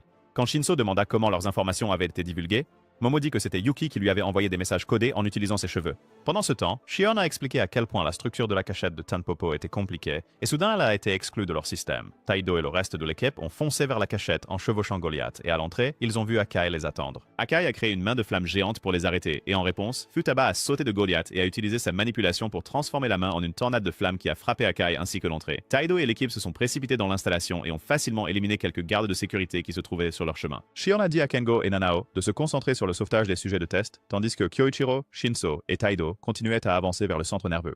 À l'extérieur de l'installation, Futaba était en train de faire un rapport à des agents arrivants quand Akai a soudainement chargé une énorme explosion de flammes sous elle. Elle et Goliath ont utilisé un mouvement spécial pour éviter l'explosion, et ensuite, Futaba a dit à Goliath de s'occuper des subalternes autour d'eux pendant qu'elle affrontait Akai. Makoto a dit à Akai de capturer Futaba vivante pour qu'il puisse l'utiliser pour la recherche, et Akai a accepté avant de lui dire de se taire. Akai a ensuite lancé une énorme explosion de flammes sur Futaba en utilisant ses jambes, mais Futaba a utilisé des mouvements stylés pour dévier l'explosion de flammes, tout en se lamentant sur le fait que les flammes d'Akai semblaient émettre un liquide inflammable. Mizuki a dit à Akai de ne pas baisser sa garde parce qu'elle avait affaire à la fille aînée Yosakura, et quand Ai lui a dit de faire attention, elle lui a grossièrement dit de se taire, ce qui a fait pleurer Ai. Makoto l'a ensuite traité de salaud, et elle s'est excusée d'avoir fait pleurer Ai. Ensuite, Makoto a demandé à Chacha d'appeler des renforts, mais Chacha a dit que ce ne serait pas possible tout de suite. Pendant ce temps, Keiko a neutralisé plusieurs systèmes de sécurité au complexe Tanpopo en utilisant un fusil de sniper, tandis que Ban la louait. Makoto se demandait quoi faire de la situation, alors Aonuma a proposé d'aller gérer la situation lui-même.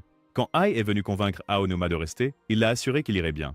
Au même moment, Taido et les garçons sont entrés en tirant à tout va, abattant encore plus de gardes de sécurité dans la zone, et ils ont finalement atteint un point où un membre de Tanpopo, nommé Kurosawa, les a interceptés. Quand Kurosawa a essayé d'attaquer Taido, Taido l'a bloqué avec son épée, et Shinso a poussé Taido hors du chemin avant de tirer à plusieurs reprises sur Kurosawa avec ses armes. Alors que le corps de Kurosawa se régénérait, Shinso leur dit, au reste de l'équipe, de continuer pendant qu'ils l'affrontaient. Après leur départ, Shinso remarqua que le corps de Kurosawa était en acier.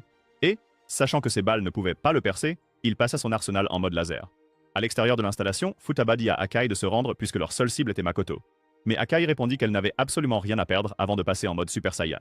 Futaba sourit en voyant que les yeux d'Akai brillaient, et Akai lança une puissante attaque de flamme à grande vitesse sur elle. Lorsque Futaba tenta de la dévier, la flamme s'enroula autour de son bras et elle dut jeter le morceau de vêtement sur son bras. Akai utilisa ensuite une autre attaque spéciale qui créa des flammes souterraines convergeant vers Futaba, et Futaba contre-attaqua en créant une barrière de vent qui dévia les flammes. Voyant cela, Akai a loué ses compétences avant de passer au niveau supérieur en activant sa plus grande attaque de flamme à ce jour. Ailleurs, Chacha informa Makoto que l'éclosion d'Akai avait été activée, et Makoto dit qu'il ne pensait pas qu'elle irait aussi loin avant de raconter comment il l'avait rencontrée. Il y a quelque temps, la famille d'Akai a été brûlée dans un incendie de maison, et Makoto a réussi à réparer Akai en utilisant les restes de ses frères et sœurs décédés. Quand Akai s'est réveillée, elle a détruit le pyromane qui avait tué sa famille et a officiellement rejoint l'armée de Makoto. De retour au présent, Futaba a survécu à sa massive attaque de flammes, alors Akai a menacé de lancer des attaques encore plus dévastatrices qui finiraient par la tuer si elle ne la tuait pas. Cependant, Futaba a dit qu'elle n'avait pas l'intention de la tuer ni de mourir et a affirmé qu'elle comptait embrasser l'hostilité à l'intérieur d'Akai alors que sa floraison s'activait. Akai se souvint d'un moment où Makoto lui avait conseillé de ne pas s'engager si elle rencontrait une vraie Yosakura en mode floraison, mais elle était déterminée à la tester, alors elle lança une autre attaque de flamme sur elle. Futaba réduisit l'attaque de flamme à néant et expliqua que sa capacité de floraison s'appelait magnanimité, ce qui augmentait sa vision cinétique au maximum, lui accordant des doigts sensibles et précis capables de neutraliser toute attaque avec laquelle ils entraient en contact. Akai lança une rafale de flamme sur elle et alors que Futaba commençait à les neutraliser, Makoto lui dit de battre en retraite car augmenter davantage ses pouvoirs la ferait brûler à mort. Cependant, Akai a affirmé qu'elle s'en fichait et elle a encore augmenté la chaleur en déclarant qu'elle voulait détruire tous ceux qui l'ennuient. Lorsque Makoto remarqua qu'elle avait dépassé la température critique, il dit à Chacha d'activer leur mur ignifuge, et Akai finit par créer une explosion massive dans cette zone. Lorsque la fumée se dissipa, Akai fut stupéfaite de voir Futaba lui tenir les bras, et Futaba dit alors qu'elle ne pouvait pas la considérer comme quelqu'un dont elle se fichait avant d'utiliser un mouvement spécial de vent pour éteindre les flammes sur son corps. Ensuite, Futaba a tenu Akai, et lui a dit quelques mots de motivation avant d'informer son équipe qu'elle avait maîtrisé l'ennemi. Elle leur a également dit de faire attention car elle avait détecté une puissance similaire à l'éclosion. Pendant ce temps, Chacha a informé Makoto que Tio et les autres allaient bientôt rencontrer Aonuma, et Makoto a dit que cela n'avait pas d'importance si leur installation était détruite car cela ne ruinerait pas son projet de semi. Suivant les instructions de Shion, Kengo et Nano ont suivi un itinéraire différent pour sauver les sujets de test, et Nano a éliminé plusieurs gardes dans la zone avant qu'Aonuma n'apparaisse devant eux. Kengo a alors créé plusieurs clones d'ombre de lui-même et a commencé à attaquer, mais Aonuma en a détruit plusieurs avant d'informer Makoto que l'aile de recherche était en danger. Il a dit à Aonuma de sécuriser la source d'énergie, alors il a disparu du champ de bataille en utilisant ses pouvoirs de glace, et Ai a essayé de débattre du plan de Makoto de détruire les sujets de test, mais Mizuki l'a intimidé pour qu'elle se taise. Makoto a également dit à Kurosawa de se diriger vers l'aile de recherche, alors il a quitté Shinzo et s'est dirigé vers cet endroit tout en détruisant ses propres alliés au passage. Cependant, Shinzo l'a poursuivi et a commencé à l'attaquer avec une arme spéciale qu'il avait créée avant de lui prêcher sur la mauvaise utilisation des armes. Soudain, un mur géant est apparu entre eux. et Shion a dit à Shinzo que c'était elle qui les avait séparés à distance. Lorsque Kurosawa a commencé à percer le mur, Shion lui a dit de rejoindre Tio et Kyoichiro, pendant qu'elle s'occupait de Kurosawa. Cependant, Shinzo refusa et dit qu'il activerait son épanouissement si nécessaire car il était déterminé à arrêter Kurosawa quoi qu'il arrive. Ayaka est soudainement devenue la pom-pom girl personnelle de Shinzo et elle a révélé à Shion et aux autres qu'il avait créé une arme bien au-delà de tout ce que Tony Stark avait jamais fabriqué, appelée Turmeric. En utilisant l'arme, Shinzo a frappé Kurosawa, et comme Kurosawa continuait à se régénérer, il a transformé l'arme en différentes formes pour attaquer à nouveau. Finalement, Kurosawa a réalisé une expansion de domaine en couvrant la zone avec son corps d'acier. Mais lorsqu'il a lancé des pointes d'acier sur Shinzo de tous les angles, Shinzo les a bloqués en transformant Turmeric en bouclier. Kurosawa a continué d'attaquer sans relâche, provoquant des fissures dans son bouclier. Et Shinzo s'est souvenu de quelques mots gentils que sa mère lui avait dit, ce qui lui a donné la motivation nécessaire pour détruire l'acier dans la zone avant de passer en mode floraison. Shinzo s'est soudainement précipité devant Kurosawa et a attaqué avec toute la force de Turmeric. Kurosawa a encaissé son attaque et l'a projeté contre le mur. Mais il a réalisé que ses parties démembrées refusaient de se régénérer. Et Shinzo a expliqué que c'était parce qu'il avait détruit les cellules à l'intérieur, les rendant rien de plus que des morceaux de métal inutiles. Shinzo s'est ensuite traité de lâche, qui avait peur de perdre ses proches, et a révélé que la raison pour laquelle il était obsédé par les armes était à cause de leur caractère effrayant. Il a révélé que sa floraison s'appelait Destruction. Puis il a transformé Turmeric en un anneau de différentes armes terrifiantes. Lorsque Kurosawa l'a attaqué à nouveau, il a déclenché une rafale d'attaque en utilisant ses armes d'une manière qui le faisait ressembler au Dr Octopus des films Spider-Man. Et Kurosawa s'est affronté avec lui férocement, mais a finalement été repoussé. Kurosawa a ensuite fait repousser son bras coupé et a tranché Shinzo à la tête. Mais cela n'a fait qu'aider Shinzo à libérer le sang qui bouillonnait en lui, lui permettant de transformer Turmeric en une grande épée qu'il a utilisée pour le charger. Shinzo a ensuite brisé le corps de Kurosawa en 1 million de morceaux et l'a remercié pour la coupure à la tête d'avant, car cela lui a permis de ne pas devenir fou et de ne pas le tuer. Ensuite, Shinzo informa l'équipe locale qu'il avait sécurisé la route, et Ayaka fut très contente de l'apprendre. Juste à ce moment-là, des gardes commencèrent à charger vers Shinzo, mais avant qu'il ne puisse réagir, Makoto appuya sur un bouton qui les fit, ainsi que tous les autres gardes dans le bâtiment, s'autodétruire. Chacha demanda à Makoto s'il était nécessaire de perdre leur précieux échantillon à cause des intrus, et Makoto a dit que cela n'avait pas d'importance, car tant que ce projet de semence réussissait, il n'aurait besoin de rien d'autre. Nahano a informé Shion que les gardes avaient explosé, et Shion a annoncé à tout le groupe que Makoto ne se souciait pas de la cachette ou des sujets de test, ajoutant qu'il prévoyait de se faire tomber avec eux tous pour le bien de son plan. Elle a également révélé qu'il y avait plus de 2000 tonnes de Hazakura concentrées dans la partie la plus profonde de l'installation, ce qui était plus que suffisant pour 10 milliards de personnes, et que l'ensemble du dépôt était couvert d'explosifs. Dès que le Hazakura serait synthétisé au niveau supérieur, tout le bâtiment exploserait et des quantités massives de Hazakura seraient libérées dans l'océan. Éventuellement, cela s'infiltrerait dans les principales nations côtières, et les personnes non compatibles seraient instantanément détruites, tandis que celles à moitié compatibles deviendraient folles, transformant le monde en un cauchemar apocalyptique. Shion a ensuite annoncé à tout le monde que stopper le projet de semence était désormais leur priorité absolue, et les a informés qu'il leur restait environ 30 minutes avant l'explosion. Keiko a dit qu'elle ferait sauter la trappe de secours, et Shion a décidé de pirater à nouveau le système de détonation en faisant refléter ses ondes cérébrales dans les électrodes d'analyse V. Lorsqu'elle a essayé de le pirater, elle a été inondée de messages d'erreur et elle s'est demandé si le bruit qu'elle entendait était le résultat d'un piratage inversé. Apparemment, c'était Chacha qui interférait avec ses ondes cérébrales, et il lui a dit qu'elle avait coupé toutes les sources d'énergie de l'installation pour l'arrêter. Juste à ce moment-là, Kengo a aidé Shion en rallumant une des alimentations, et quand Aonuma l'a poignardé avec un glaçon, il a explosé de la même manière que les clones de l'ombre. D'autres clones de l'ombre sont arrivés dans la zone, et Kengo a dit à Shion de s'occuper du piratage pendant qu'il affrontait Aonomu. Shion a essayé de discuter, mais Kengo l'a convaincu de compter sur lui en tant que frère, tout en allumant plusieurs autres interrupteurs. Aonuma a poussé, faire éclater quelques clones de l'ombre comme des ballons, et il était préoccupé par le fait que le courant serait bientôt rétabli grâce aux efforts de Kengo. Alors, il a demandé à Chacha s'il devait couper à nouveau le courant avant d'affronter Kengo. Chacha a dit qu'il n'avait pas besoin de paniquer car il ne restait que 21 minutes avant que leur plan ne réussisse, impliquant qu'il devait seulement les retenir. Au même moment, Sayo luttait contre les gardes dans une autre partie de l'installation, et Kyoichiro les a tous éliminés facilement d'une seule attaque tout en lui faisant la leçon sur la meilleure façon de cultiver l'aura. Suivant les instructions de Shion, Kengo a activé d'autres sources d'énergie et a couru en avant que certains de ses clones ne soient éliminés par les attaques de glace d'Aonuma. Aonuma est entré en mode floraison, et Chacha lui a dit exactement où trouver les clones de Kengo, alors il a envoyé une vague de glace à leur emplacement. Chacha a commencé à jacasser sur la façon dont Makoto l'avait trouvé dans le passé, et lui avait donné le pouvoir de floraison qu'il utilisait maintenant pour les voir tous en même temps, et Shion l'a interrompu en disant qu'il lui ressemblait parce qu'il était un reclus qui méprisait les gens à cause de son intelligence. Alors que les clones de Kengo étaient gelés par les attaques de glace d'Aonuma, Shion a dit à Chacha qu'il n'était qu'un imbécile borné, et quand Aonuma a essayé de bouger, un clone de l'ombre de Kengo a explosé en le tenant, permettant à un autre clone de rallumer un interrupteur. Juste à ce moment-là, le système de Chacha a été inondé d'images aléatoires d'Aonuma, et Aonuma a commencé à entendre plusieurs voix de Chacha, lui donnant des ordres différents en même temps. Shion a expliqué que tout cela faisait partie d'un plan qu'elle et Kengo avaient exécuté pendant la panne de courant et que les clones avaient réussi à allumer les sources d'énergie restantes, donnant à Shion le contrôle total du bâtiment, tandis que Kengo passait en mode floraison.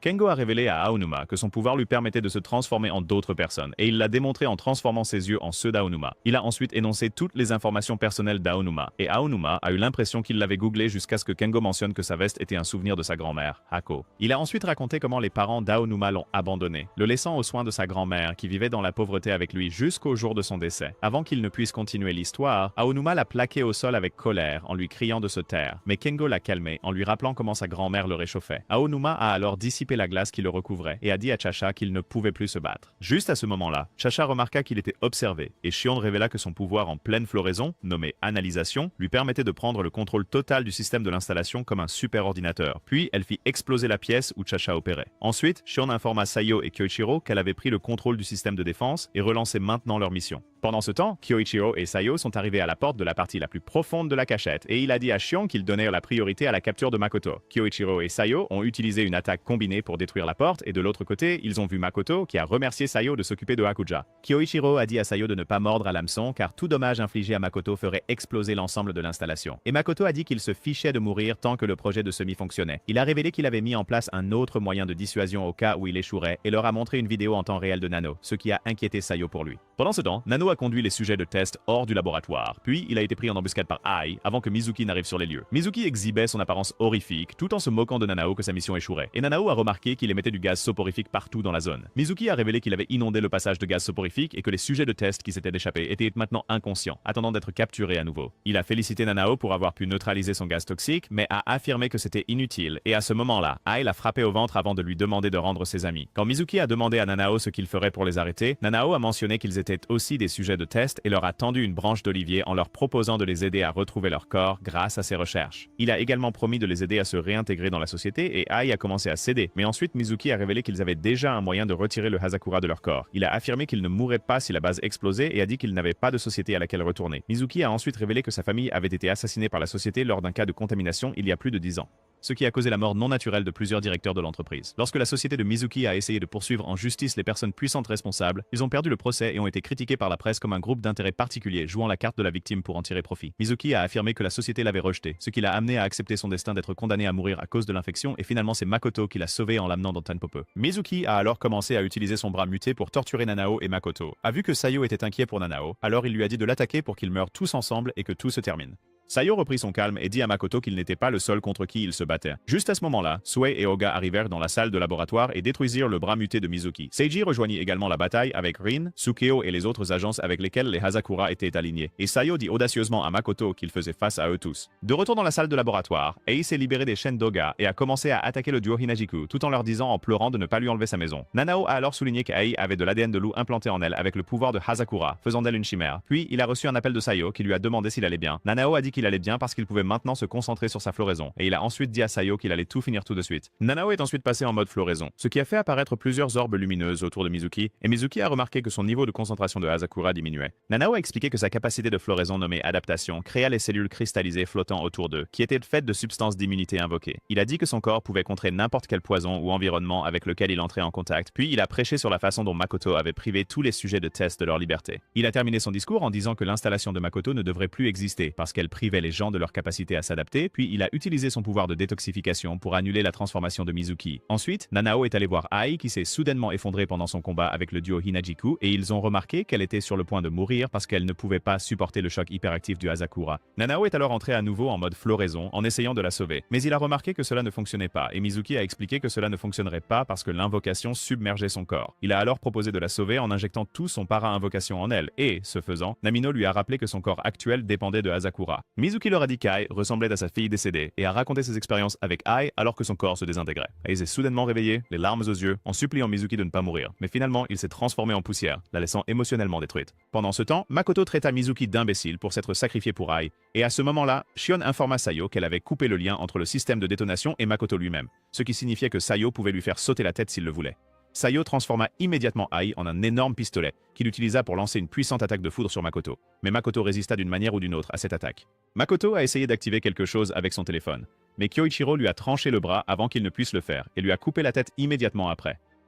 Tayo a regardé avec stupeur le corps de Makoto se rattacher lentement, et Kyoichiro a expliqué que Makoto était un monstre qui se cachait dans l'ombre de l'histoire depuis les 100 dernières années. Makoto a soudainement activé son épanouissement et Taiyo a été choqué de voir que le motif sur ses yeux ressemblait à un véritable Yozakura. Makoto a ensuite raconté comment il avait reçu pour mission d'étudier la famille Yozakura immédiatement après la Seconde Guerre mondiale et comment toutes ses recherches avaient été dissimulées après la guerre. Après quelques minutes de plus à parler de ses objectifs, Makoto jeta un de ses doigts sur le sol qui se transforma en un monstre géant. Et il expliqua que son blooming, nommé régénération, lui permettait de stocker l'ADN de ses sujets et de les régénérer comme sauvegarde. Il les a ensuite laissés affronter le monstre pendant qu'il se dirigeait pour activer le détonateur manuellement, et l'attaque que Kyoichiro a lancée sur le monstre n'a même pas percé sa peau.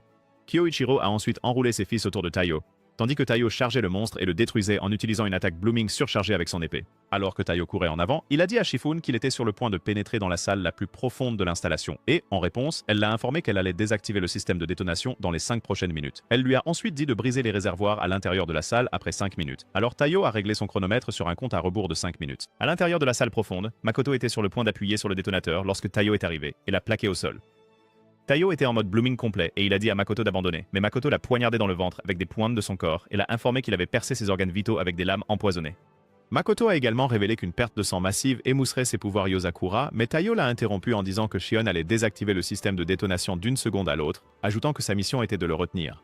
Tout à coup, les yeux blooming de Taiyo et Makoto ont commencé à réagir l'un avec l'autre et Taiyo s'est rapidement retrouvé dans un étrange jardin fleuri. Dans un laboratoire quelque part, une version plus jeune de Makoto examinait ses recherches et il fut surpris de voir qu'un pissenlit qu'il avait planté dans une tasse était toujours vivant malgré l'absence de lumière du soleil. Il sentait que le pouvoir du pissenlit aurait pu changer l'issue de la guerre s'il l'avait exploité, et il savait que le laboratoire dans lequel il se trouvait serait bientôt effacé pour protéger certains politiciens véreux. Son seul regret était de ne pas avoir pu reproduire de résultats à partir de ses recherches parce que le sang échantillon qu'il avait était trop puissant. Il a dit à son sujet de test de le laisser l'examiner une dernière fois avant qu'il ne soit effacé et qu'elle ne soit incarcérée, mais elle a répondu que ce ne serait pas la dernière fois parce qu'il pourrait encore élaborer une stratégie pour survivre. Alors qu'il lui prélevait du sang, elle a parlé de son désir de renaître en autre chose qu'une Yozakura pour ne plus être vénérée et tourmentée. Elle a déclaré qu'elle voulait être quelque chose de normal, comme un pissenlit, et lui a demandé si son projet de semi rendrait cela possible. Makoto a répondu que ce n'était qu'un fantasme, mais elle a dit que c'était merveilleux, parce qu'effacer l'existence des Yozakura la libérerait d'être la première chef de la famille, pour qu'elle puisse simplement être Tsubomi. Elle a ensuite affirmé qu'elle le réaliserait même si elle devait sacrifier tous ses descendants. Après avoir vu ce souvenir, Taiyo a repris conscience et Makoto l'a plaqué au sol avant de lui injecter le poison de Mizuki. Taiyo a demandé ce qui s'était passé entre eux. Alors il a expliqué que leur floraison avait échappé à tout contrôle, et a ensuite révélé que le rêve de Tsubomi deviendrait réalité s'il pouvait trouver un autre corps Yozakura fort. Makoto a affirmé que stopper le projet de semi ne mettrait fin à rien, et Taiyo a interrompu son discours de méchant en lui tranchant les membres. Taiyo a alors fait son propre discours qui s'est terminé en disant qu'il arrêterait Makoto quoi qu'il arrive. À ce moment-là, le corps de Taiyo a muté et Makoto a expliqué que c'était parce que le vieux sang Yozakura qu'il lui avait injecté s'était mélangé avec le nouveau sang Yozakura pour créer un poison mortel qui pourrait le détruire. Il marmonna des absurdités scientifiques pendant un moment, avant de dire à Taiyo qu'ils étaient les mêmes et de faire à nouveau connecter leurs yeux blooming. Il lui montra des tonnes de personnes qui avaient perdu la vie à cause des Yozakura, et la douleur fit crier Taiyo alors qu'il continuait à le manipuler. Finalement, Taiyo perdit connaissance et il retourna dans les souvenirs de Makoto, où Makoto fut abattu par un soldat qui avait l'intention d'emmener Tsubomi en détention.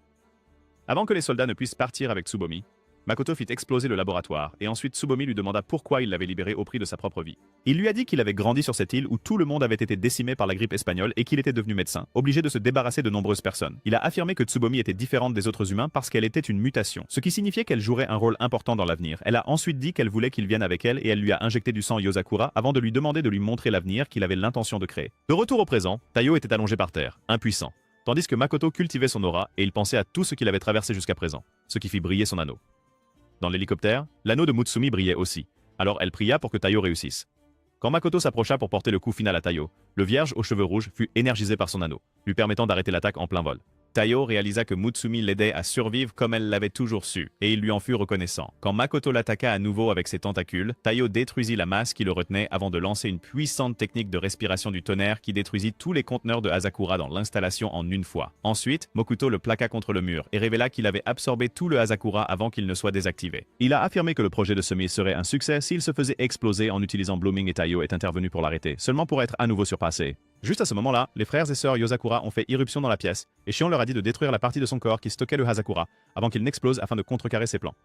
Lorsque Makoto a attaqué à nouveau, les frères et sœurs ont utilisé leurs capacités une par une pour arrêter ses attaques avant que Futaba et Kyoichiro ne lancent une puissante attaque combinée contre lui. Cependant, il a dévié l'attaque combinée, et lorsque Taiyo a remarqué quelque chose de lumineux sur le cou de Makoto, il a alerté Kyoichiro, ce qui l'a amené à changer leur formation pour que Taiyo soit celui qui mène la prochaine attaque. Juste à ce moment-là, Shion informa Kyoichiro que Makoto allait faire exploser le bâtiment très bientôt. Mais il la rassura en disant que cela n'arriverait pas parce qu'ils allaient l'achever avec leur prochain mouvement. Lorsqu'il leur dit que Taiyo serait à l'avant-garde de cette attaque, tout le monde fut déconcerté, mais ils décidèrent de le suivre le plan quand même.